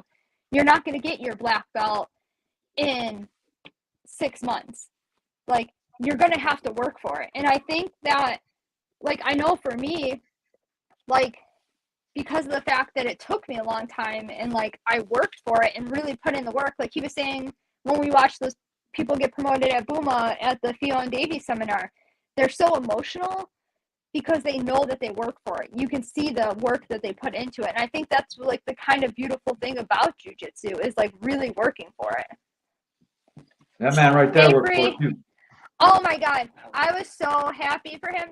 I don't know if he was listening earlier, Bree, but I mentioned you and your promotion and like how emotional you got and how I could tell like that it meant a lot to you because you worked for it. Much love for you. So He's another one of those guys that he just couldn't break through in tournaments. Like I don't know, like I wasn't really coaching with like he was at WNY and I was like Integrity and like we worked on Sundays but not much and like man like he just didn't have anyone behind him when he was competing and like he's just down on himself and then we talked and we talked and we talked and like man when he competes now he competes like he does in the gym and like you can see the difference between a guy in the gym and when it's not there on the mat in tournament like it's our job as a coach to make that right and as soon as he fixed that man you could see like he deserves to be a purple belt.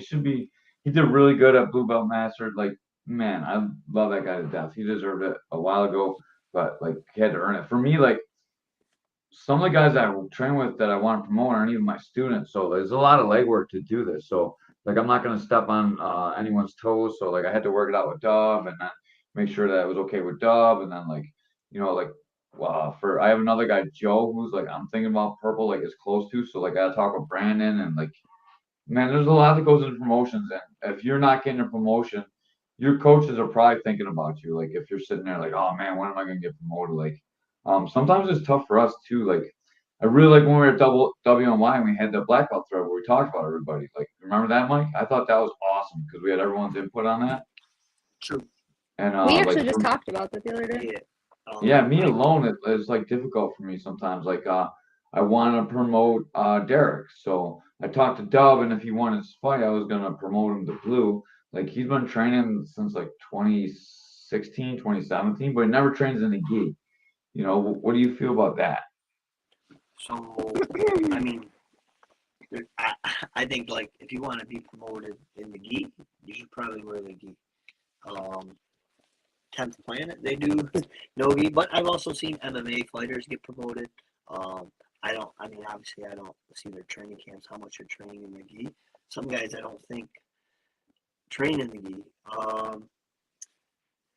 I guess it's like situational, I suppose. Like it's hard to say like Matt Hughes isn't a black belt in jiu-jitsu.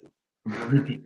It's hard to say that. You know what I mean? It's hard to say that about Pat. Look at Pat. I mean, he puts the gi on now, but like, what about Pat? What about Saul? Like Saul, Saul puts the gi on now too, but like some of those guys never put the gi on. Like it's tough. Like his fundamentals are so good. Like his escapes are good. Like everything's pretty tight. Like and he's been training a really long time. It's not fair for him to compete against a white belt. Like I don't think you can get promoted like past blue without the gi. But like, what is blue? Is it like fundamentals? Is it grip? Like what is it? Like we don't really. I think it's more fundamentals, but I don't know. That's just my opinion. Like to me, it's also about can you teach somebody how to do something, right? So there was a great article, and I was talking about it with somebody within the last couple months. I wish I could find it. Yeah, Khabib's all right. But he's never subbed to me once. He's never taken me down. But he would ragdoll you. Theoretically, but we never seen it. But he didn't show up today. You won. You beat him. He wasn't there today.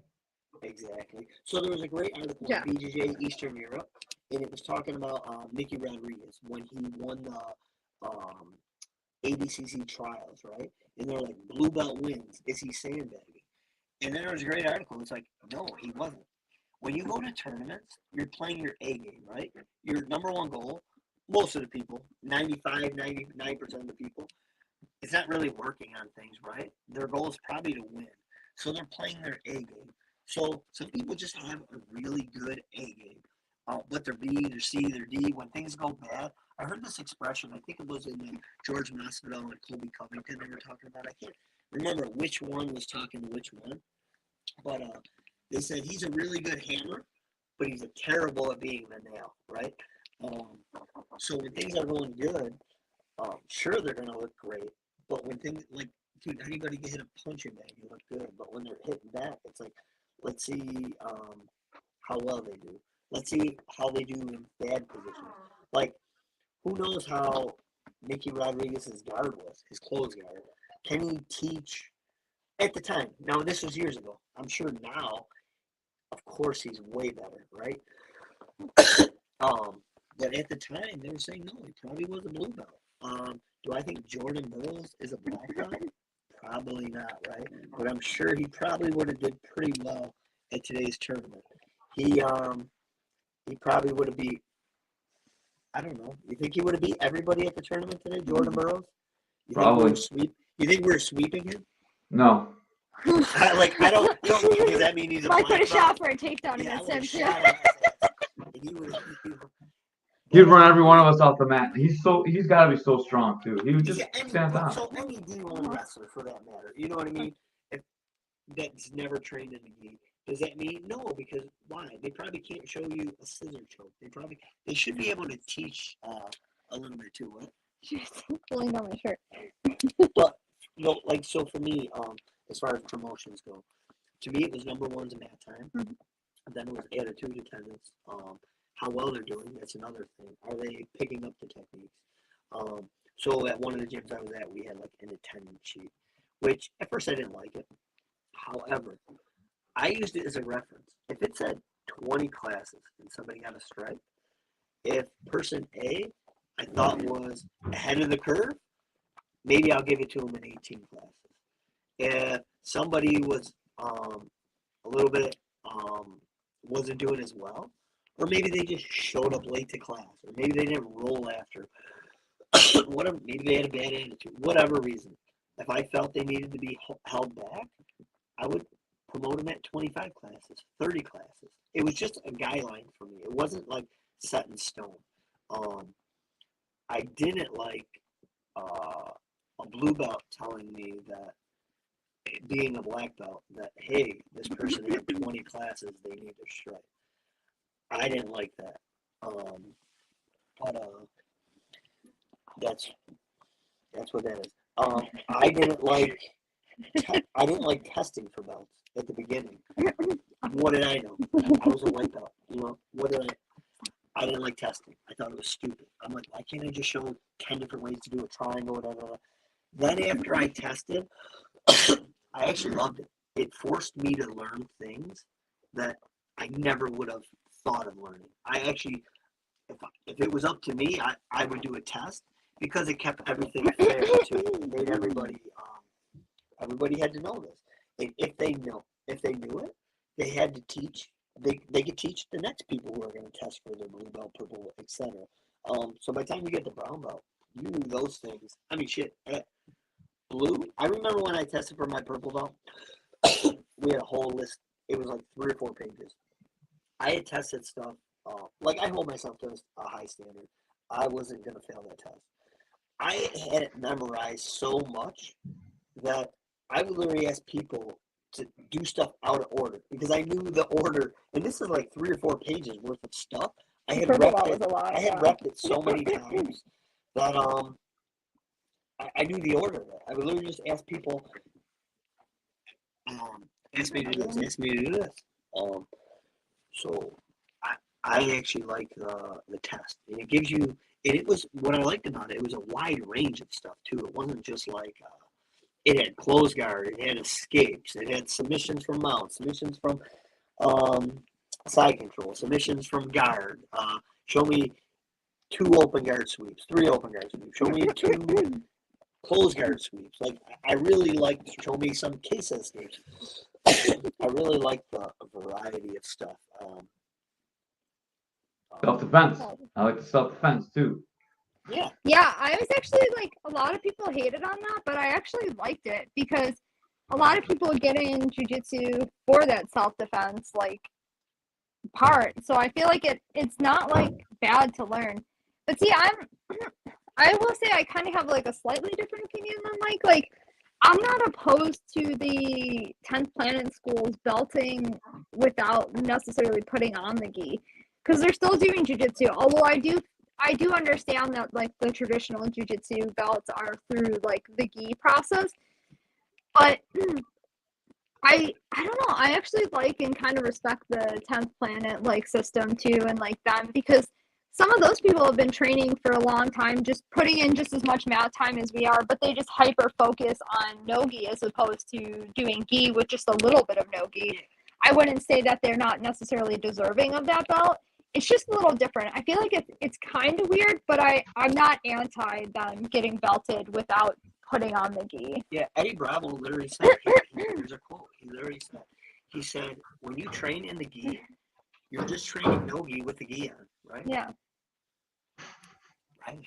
I always thought like my game is pretty much no gi game. Like, there are some stuffs I do with the lapel and stuff like that, Yeah, and chokes, but my game is pretty identical, gi and no gi.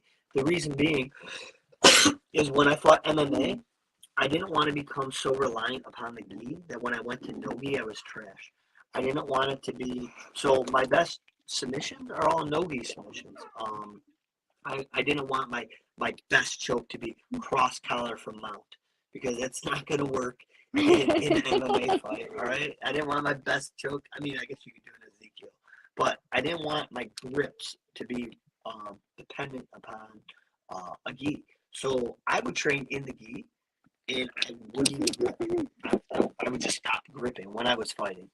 I did the same thing over at Buffalo BJJ. I wouldn't even make grips on the collar I wouldn't grab anything. I just use Same. like underhooks and overhooks, and like I never used the grips at all. Like I had to learn the grip game at purple belt. And it's probably why I was a purple belt for 8 years, because I suck. But I feel like I'm different than both of you. See, I always say like he's very much similar to gi and no gi. I feel like my gi and no gi game is completely different. Like, I don't know. I wish that I like probably rolled the same and go for the same things, but I don't. Like, I feel like my no gi game and my gi game are like pretty different. Like, I feel like I think pretty different too, actually. Yeah, Like, I think because like you my have to no change gi for the game. gi.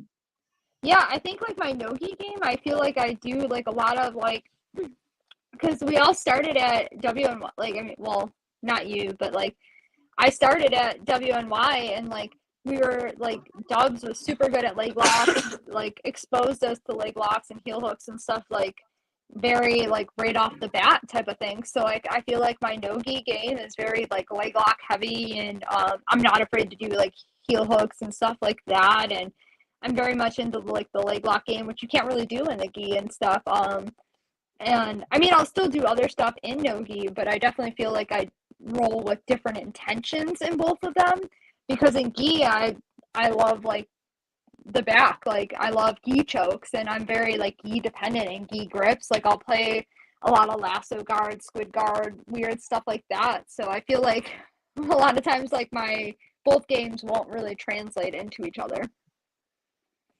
I think that a belt, or not a belt, I think a test for a belt is like really, really good, especially like it keeps everyone kind of on the same. I always wanted to do, like at Integrity, I'm going to do a blue belt test where like, so we all have the same fundamentals going forward. So we're all like starting on the same page.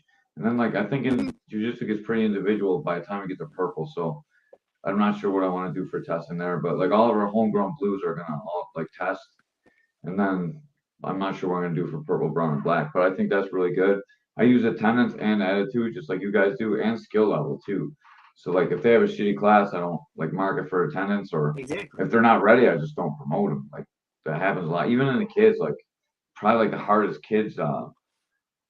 Like Emmett earlier, he's like, "Did I earn my belt today?" I was like, "No, man, you gotta pass the test." You know, like I want all the kids to be on the same level, all the adults to be on the same level, so they could teach each other. So like our systems can work with each other. I think it's really important as a gym to have that. Yeah, I definitely agree with that. And I definitely feel like being a little bit like, I mean, they're kids and I understand that, but you still have to be realistic with them. And like, I appreciate and like respect that you're realistic with them, you know? Like, you still have to work for this. Like, just because like you do well one day or like you do well a couple times, like you still like have to put in the work or you have to be. I think testing for blue is like a very like good thing. Like I said, I base like blue belt on having like a really good fundamental like knowledge. And I feel like sometimes like fundamentals kind of get lost. And what are you doing? But she loves Mike. She's a very daddy's girl. But I definitely feel like the fundamentals get lost. So I definitely feel like I think it's such a good idea that you have to like test for blue belt and just make sure that they have a basic understanding of fundamentals. Like I said, I agree with you. Like once it gets past that, sometimes it's hard to judge because it's when people start developing styles and kind of having their own paths. So it's always hard to hold them to the same thing. Not only that, like then you have competitors. I think you need to judge Mm-hmm. people that are like trying to compete at a very high level, and then your regular athletes because like fucking a purple belt that's going to worlds is probably better than me. Like they're probably gonna beat me every time we compete. Like maybe not at like if it's submission only, but if we go, they're gonna beat me in points for sure. It's probably gonna be like 2-0.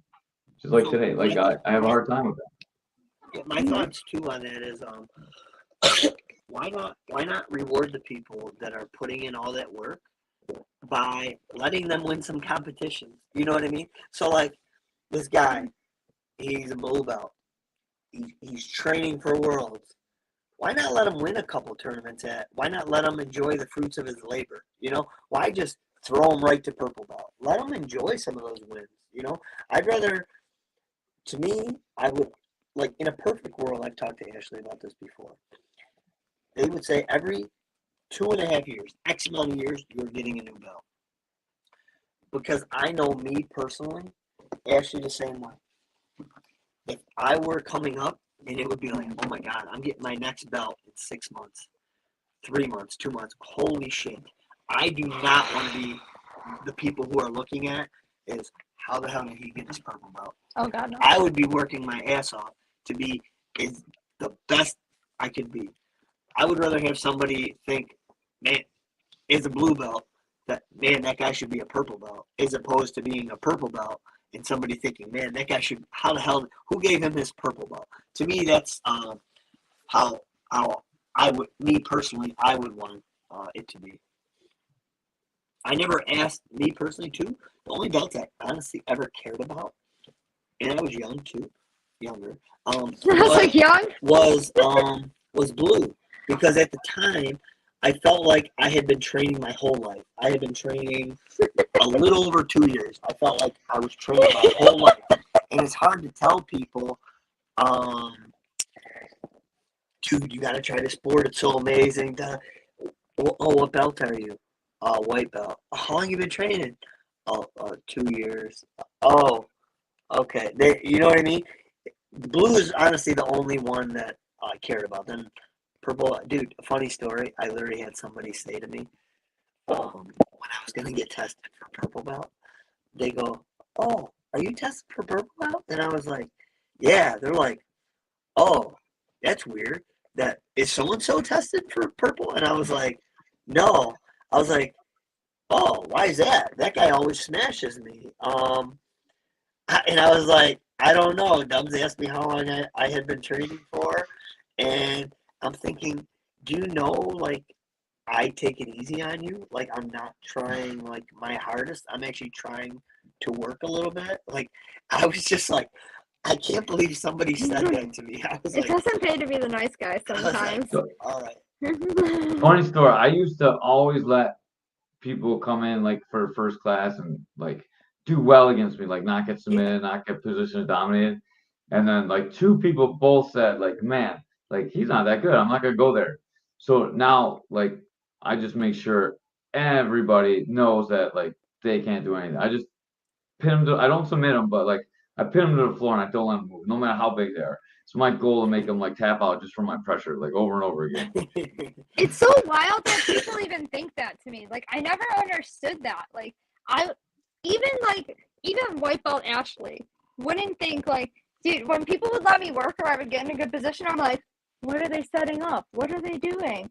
They're just letting me win. Like I was always so hyper like skeptical about it. So it's so like strange to me that people would be like, I'm not going to this guy's gym like because like I just smash it. Like really? Like do you really think somebody that's like a gym owner, like their goal is to like just manhandle you, like you said, like you It is want to now. be like nice. Yeah, I mean, dude, I don't blame you. Like it's what? Wait, what? How did he even get up there? Oh no, Sorry. cat away. Okay. Yeah, he's trying to eat my bamboo plant. Oh, We moved like one chair, and now they're like it's a free for all. it's like this. I thought. I had a guy last week. So I was competing today. Right? This is last week. And generally, like in training, you've rolled with me, right? Or maybe students, or if you're listening to this, you've rolled with me. I'm not rolling with you like it's the world's. Unless it's me. Yeah. So I had this guy I was rolling with, and he's like, "Come on, let me do that." I was like, "No, I didn't." Come on, you let me. Like, okay, all right. He goes, "Come on, man, you're not even trying." I was like, "All right, fuck this."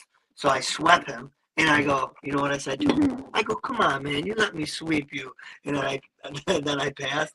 I was like, "Come on, man, you let me pass. What are you doing?" I'm like, dude, I don't know. I try to roll.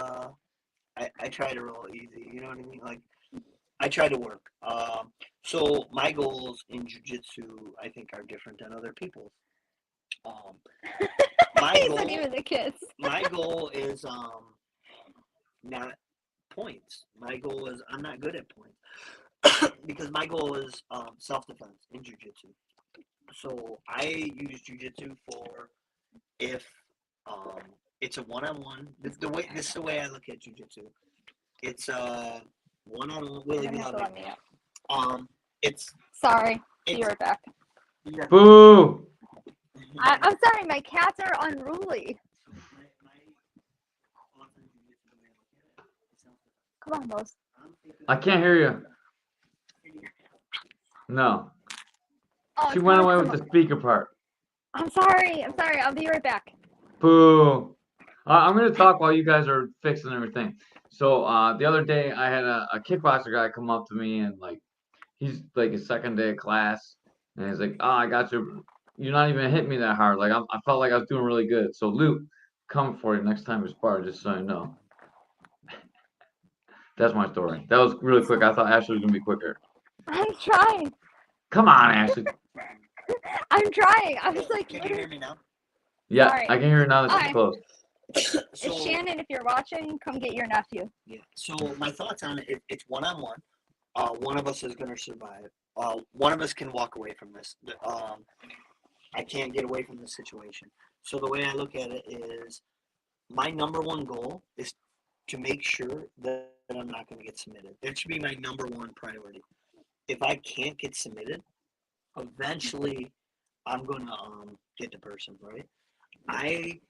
I want jiu-jitsu to be like, I could show people, this is why I won. This is why I lost. I don't want it to be, well, I kind of got by his hips for a second, so I got an advantage. My goal is submissions. So I give up bad positions sometimes to go for submissions. It happens. But just points game isn't my thing. These cats are being nuts. It's Mosey. All right, let's. What are your final thoughts on tournaments, guys? On the Buffalo Classic tournament. Dude, I loved it. Dude, I'm telling you, like, good vibes. Like, oh my god, you should hear him moaning. I'm sorry, but dude, I had a great experience. I thought everyone was super cool. Josh touched on it in his podcast. One thing he noticed before the match, shook hand. After the match, hugs. every all the matches, win, lose, there was a lot of mutual respect amongst everybody. It was great to see all the black belts competing that did. I think we had 10 or 11, which is cool. We've been around long enough. We don't have anything to prove to anybody. You know, like we went out there and did our best. No, you can't go away because then they're not gonna be able to hear. It's fine. Just let them go. They'll figure it out. They're nuts, dude. They'll figure it out. I'm sorry. Oh no, you're fine. I thought the tournament was awesome. We did like a good job as a community coming together. It's great to see Flores get his black belt. It's great to see everyone do good. It's good to see a lot. Like I go there and I see a lot of people I haven't seen them for a really long time, and it's just a great experience to see everybody and watch everyone grow and see how they're doing in life and stuff too. So I love going there. It's great to see. I do have one more thing to say about belts. Like eventually you're gonna get a black belt. So like if you rush through it when you're a black belt, you'll be like, man, I wish I was this belt longer. I wish I was this belt longer. I wish I was this belt longer. Yeah, I was gonna say that's what we talk about all the time. I always say like you don't realize like when you're going through it, I feel like some people, but I always like say like just enjoy the journey. Enjoy your belts. Like I don't know, like I always say like it's just a journey. It's a process. Like enjoy the journey. Like they always say, it's cliche as it sounds, it's so true. Like don't rush it, just enjoy it. Like I'm for good, bad, like we talked about a little bit of it on like my personal podcast that I had with you, like good, bad, everything in between. Like I enjoyed and like learned from all of the stuff, like from white belt to blue belt or from white belt to black belt. Like just like enjoy it, like enjoy the journey, grow with the journey. If you rush it, like I feel like you're just like kind of robbing yourself of the time and experience. Like experiences matter more than I feel like the actual like belt. Like just really like learn as much as you can, experience it, because once you get to black belt, like you're not gonna have those like new belt promotions every couple of years. Like it's pretty much like you still have to stay motivated, you still have to come to the gym all the time and train, but there's not that like motivation of the next belt, really. George told us at the seminar, he told us, what do we get now? We get a couple stripes. What does that mean? We just got older, you know. Like, so enjoy the belts. Yeah. And Which I never thought of. If you want to like travel and go to other places, the best time to do is like blue belt too. Like no one's trying to, when you're a black belt and you travel, you have to be careful. Some gyms like everyone be trying to kill you, so like you gotta be a little bit more careful when you travel too. I'll add one thought to like people say like a belt only covers what? Inch your ass, 2 inch. What do they say? Inch your ass. Inch your ass, right? So me, I think belts actually make you better. So I think people consciously, subconsciously, they go after the new blue belt harder than they would a white belt, or they go the purple belt, because consciously or subconsciously, they're trying to prove to either themselves or the professor that, hey, look at me, I subbed this purple belt, I should be a purple belt. That happens a lot, I feel like. So it makes you tougher, right? It stings more when you're a purple belt tapping to a white belt than a blue belt, right? It stings more when you're a brown belt and you get tapped by a white belt. It stings more when you're a black belt getting tapped, like as opposed to when you were a blue belt or a purple belt. Did you guys get some acai? Yes. I didn't. I was cold. I'm always freezing, and I just felt like it was gonna make me too cold, and I was running around all over the place today. Gotta make sure we shout out. He doesn't sponsor this at all, but I still love him enough to give him a shout out. Oh, I regret not having acai, because literally he has the best acai bowls that ever. Like I wish he had a shop that I can go to every day. Seriously, shout out to Joao and what is it, the Acai Project?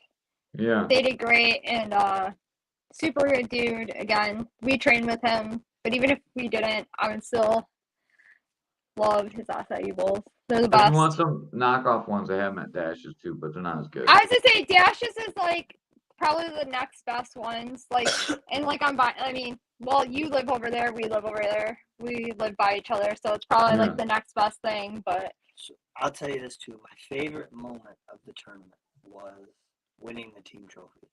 that meant a lot to me. Like, so. I'm so excited about Oh, dude, that made my day. Just, I remember my bowling coach back in high school. He said you could go to states as an individual or you could go as a team. He goes, if you go as an individual, he goes, who's going to be happy for you? You, your mom, maybe your girlfriend, right? But when you get to celebrate stuff as a team with more people, you have people to share that with. So we always chose team when we wanted to bowl for at sectionals. In '98, we ended up going to states with our female team, and we sent to individual, which is cool. But you get to share that with people. It's always more fun to share victories with people than solo victories. What do they say? It's lonely at the top or something like that. Like, who are you celebrating it with? Your girlfriend, your mom? You know what I mean? Yeah. But, like, you win team events. Everybody, when Josh told us, dude, I almost cried. I really did. Yeah. I mean, it's a local tournament, but you know what? To me, that was like my worlds. Like, to me, local tournament, I'm not good enough for worlds. Like, I'm too old. I'm just not good enough, right? And it's too expensive. I'm poor. But to compete in a local Sorry. tournament, I'm gonna do the best I can, and that's all I got, you know. So to me, that it means a lot to compete locally. So Josh, I appreciate the tournament and hosting a tournament. I hope you do one in September. I want a rematch with Jeff Nogi. Super. Oh, no Yes. good count for Yes, that yes, down. yes. I'll ref that one. I'll be like the guest referee just for that one. I promise I will be unbiased. But no, I was like he said, honestly, that was a highlight for me. Like, we were such on a high after that happened because I don't know, like, honestly, and this is no like disrespect to any place that I've ever been at. I'm so happy now. Like, I'm so happy at this place. I'm so happy about like the new friendships that I've like made at this house or at this place. Plus the friends that I get to train with again that have known me since white belt. Like, I'm so happy. I was like a proud mom today. Like, that's how I felt. Like, I don't have like regular kids. I have cats, but like, dude, I was so proud of everybody who competed from our team and how good that they did and that they like really went out and represented well, and win or lose, like, I was so happy for them. Like you said, like, you turn into the hype woman. Like, I was so hyped for all of them and so excited. And when we won it, like, seeing Eduardo is like the nicest, most humble guy. Like, seeing him so excited, like, he grabs it and he's like, we're gonna get him on your show. Yes, we will. Thank you. I appreciate that. I really want to get him. Oh my god, like I said, he's the nice, and he grabbed the trophy and he was like, and like, I was like, hey, like, congratulations, like, I'm super happy. And he, like, right away he was like, no, like, it's all them, like, they're the ones that compete and stuff like that. And he's like, it's all them. And I'm like, it is, like, they're the ones that are going out and competing, but a lot of like competing is like coaching and leadership. And I go, like, as much as Mike and I teach there, like, he's like the main instructor there, and I'm like, you are such a great like leader, and you lead by example. He's so friendly, he's so nice, he's so caring of his students. Like, he really puts in the time, and both Mike and I tried to do that too as well. Like, we really genuinely care about the students there and like want to make people better and like want to be there for them, like, whether they win or lose. Like, if they lose, I'm gonna hug them the same way that they win, you know. And it was just like that. I think for me and Mike, it was like that long journey and road. It was like kind of like the validation of like a lot of the hard work and stuff, like, and like getting to the point where we're actually happy now. It was just like, it kind of like paid off. It's like the hard work and like all the changes that we went through, and like we talked about it a little bit on the podcast a couple days ago about like all the different changes. They're not always easy to make, but when you get there and you like see success and you see happiness in that, and life's about being happy and like happy and finding that pursuit of happiness. And when you get there and like you do well and you see your friends doing well, like, I was more excited about Mike winning. Like, I was super proud of him, like, winning his division, and I thought he looked super good compared to like other competitions that he's done, and like seeing like teammates I was a compete little bit well. nervous. I was a little bit nervous to go against you today, Mike. You look on fire. hair. Now we'll never get rid of the blonde hair, unfortunately, though. But What was he? I It mean, still we'll doesn't learn make how him to deal wrestle with- better. I know, it happens, but no, it was really great. It was definitely like a highlight. Like I'm still in a high from it. Like I'm just so excited and so happy and so proud of like everybody. Like I really honestly couldn't ask for a better team. Like I'm so happy, and even people that aren't on our team, like he said, like, and you even said, like, we all know each other by this point. It's so great to see people and talk to people, and I think that's what's so great about having local tournaments is because it's still a relatively small community, like seeing everybody that we know and just being able to like talk to each other and catch up, and it's great. Like everybody for the most part is super awesome, and I think Josh does such a good job with like organizing everything, and he definitely deserves like all the credit in the world for doing this and really putting a lot of time and energy into it. Yeah. So Kevin, just I for was everyone worried. that's watching that doesn't know where you guys are from, Team GFT Spar. They're at Spar, and Ashley, you know the address? No, I didn't. Transit. I know. Oh my god, dude, they were all like so happy though. They didn't even like nobody called me out about the address though. But we are on Transit in front of the Eastern Hills Mall in the old Jada Blitz next to the Ninja Warrior training in front of Jada Blitz. So if you ever want to check it out, both me and Mike coach, and Eduardo is awesome too. He coaches and teaches, and Sean. All the coaches are great. Kevin, Yes. I was worried about your Kimura. I remember watching Kevin at Raging Wolf rip a Kimura on somebody, and I was like, I know Kevin's a nice guy. He wouldn't rip it on me. But man, I was working my Kimura defense. It is Kevin true. ripped He that was shit right working off. it. He's not that before- nice. I was to say that is true. He was working that today before we left the house. So Yeah, I honestly don't like warming up too much on the mat. Maybe I'm self-conscious, like at the tournament. I would prefer to warm up just at the house or whatever. I feel like people are watching me. That's the one fight at the Rainbow Rink. I just felt like I couldn't get away from people. Like I felt like people were watching me. I didn't like it. I liked always like the fights where you had your own locker room and people weren't watching you. I don't know. can I ask you a question, Jeff? Even though this is your podcast. Sure, always, feel free. What was your favorite part of the tournament today, and what did you take away from it? I'm not sure I want to say what my favorite personal part was, but my favorite part was watching Matt get his black belt. That was my that was the best moment. And to be honest with you, my favorite moment is the first time I ever choked Mike out since we're blue belt. I was like, Dude, since I was we're surprised. I was actually like, I know I probably shouldn't say this sitting next to Mike here, but I was like low-key like super proud and happy for you that you tapped into a choke, because nobody knows more than me how hard it is to choke this man. If you get a choke, like you earn it. Like, Yeah, I'm stubborn. and, like I he's don't like super tapping like chokes. he was the first person I ever put unconscious, and like I didn't even realize it. And like so when I saw you choke him and he like tapped to it, I was like low-key proud of you, but I couldn't like stand up and celebrate. Like I was just like, yeah, but I'm sorry, Mike. But yeah, I've been trying to choke you forever, dude. Like we used to battle, and everyone would joke that we're the two unchokable people, like because we're oh both yeah, very that's what I difficult was to choke. saying. Yeah, that was good. When he went from the Yeah. triangle, I was like, he's so hard to choke. Yeah, dude, that was in my head too. I'm like, dude, when I had it, I'm like, dude, I'm wasting my time. I'm like, he is so hard. I was like, Jeff is so hard to choke. I'm like, what else do I got? I'm like, I gotta think of something else on the spot right here. Poke him in the eye, maybe. Yeah, poke me in the eye. That works good. I'm not saying that to be like braggadocious, but like to me, like it's huge that I could ever catch you. Like I never in my life thought I was ever gonna catch you in a choke. Like Yeah, I didn't think so. and like even just training with you. Congratulations, Jeff. You did great Yeah. though. Like I was super proud of you. Like, and we were both rooting for you. Like even after, like I said, like it's weird too. Like I feel like because we get to a point, like especially you guys, you've all known each other forever. Like it was plug his nose and cover his mouth. That don't work. I keep the that blood in works. here. Hey, Kevin, I'll tell you this. I had a black belt. I won't say who had me in a choke. I literally just went like this.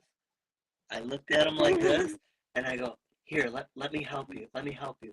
So I started like plugging my nose. I go, here, let me help you. I was like, you're so close. I was like, what? I Was that me? No, it wasn't you. Because I was gonna say that's the stuff he does to me all the time. Mike talks a ton of shit to me. Like I always say, like people think like Mike is hard on them.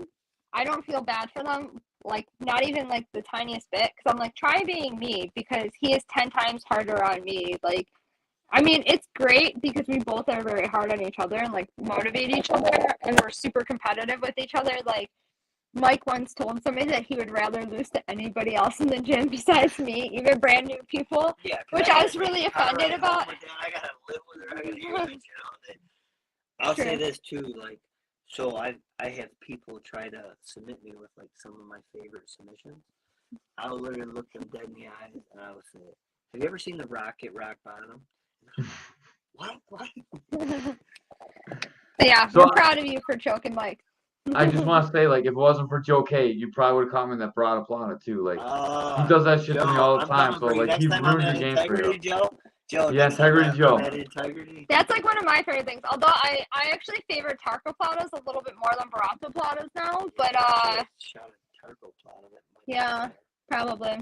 But I'm always for people hitting them. So Joe K, if you're listening, good work. Respect.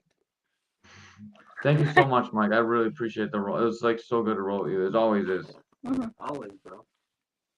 We always have so much respect for you. Like I always hype you up. Like I thought Jeff was standing there next to me today at the tournament. I was like, you're the best. He's like, and he's like totally like in his own world. He's like, wait, me? I'm like, yeah. He's like, you're the best. I agree.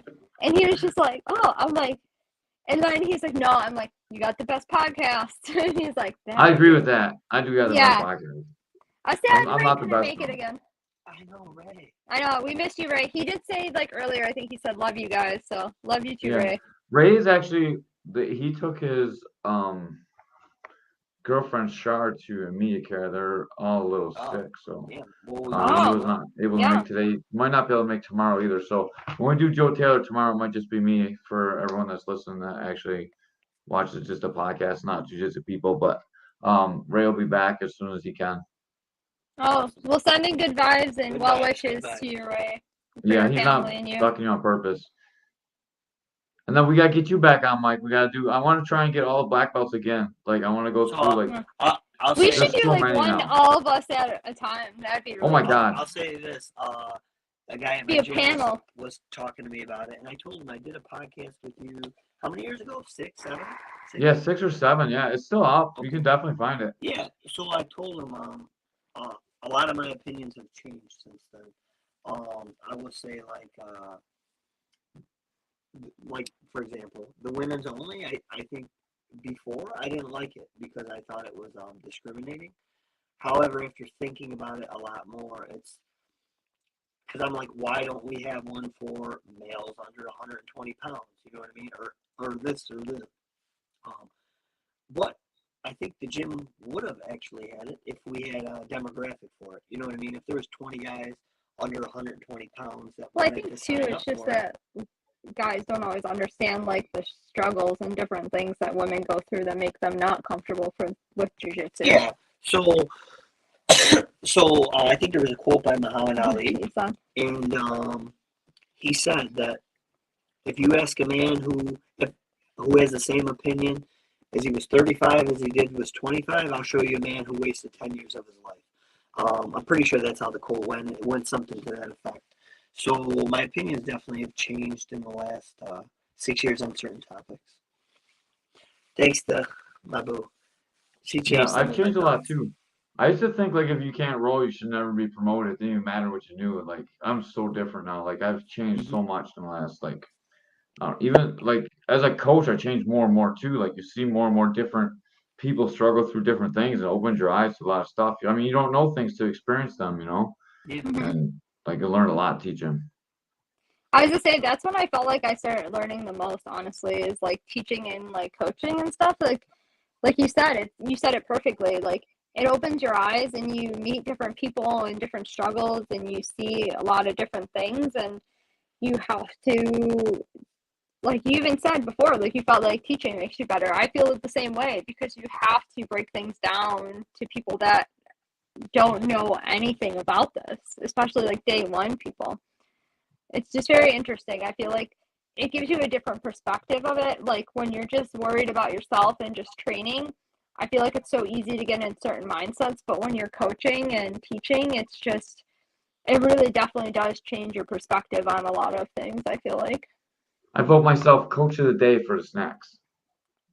Dude, you were. He was the MVP. He shared his bananas with me, and he gave me a free water. I was pumped. Yeah, so I almost cried when we were in It's the team Tim trophy, and I almost Hortons, cried when I saw 3, or not Oreos, chocolate chip cookies on the ground. Yes. You know what? Them kid Harper, Aurora, and London. You dropping cookies on the ground. Wasteful. Wasteful. Oh, no, Kid. I ate them. I ate them anyway. Who said Oh, that okay. they were having cookies earlier here on the? Was it Kevin? Did Kevin say he had cookies? Because I was Yeah, like, he share only the had 6 wealth. cookies.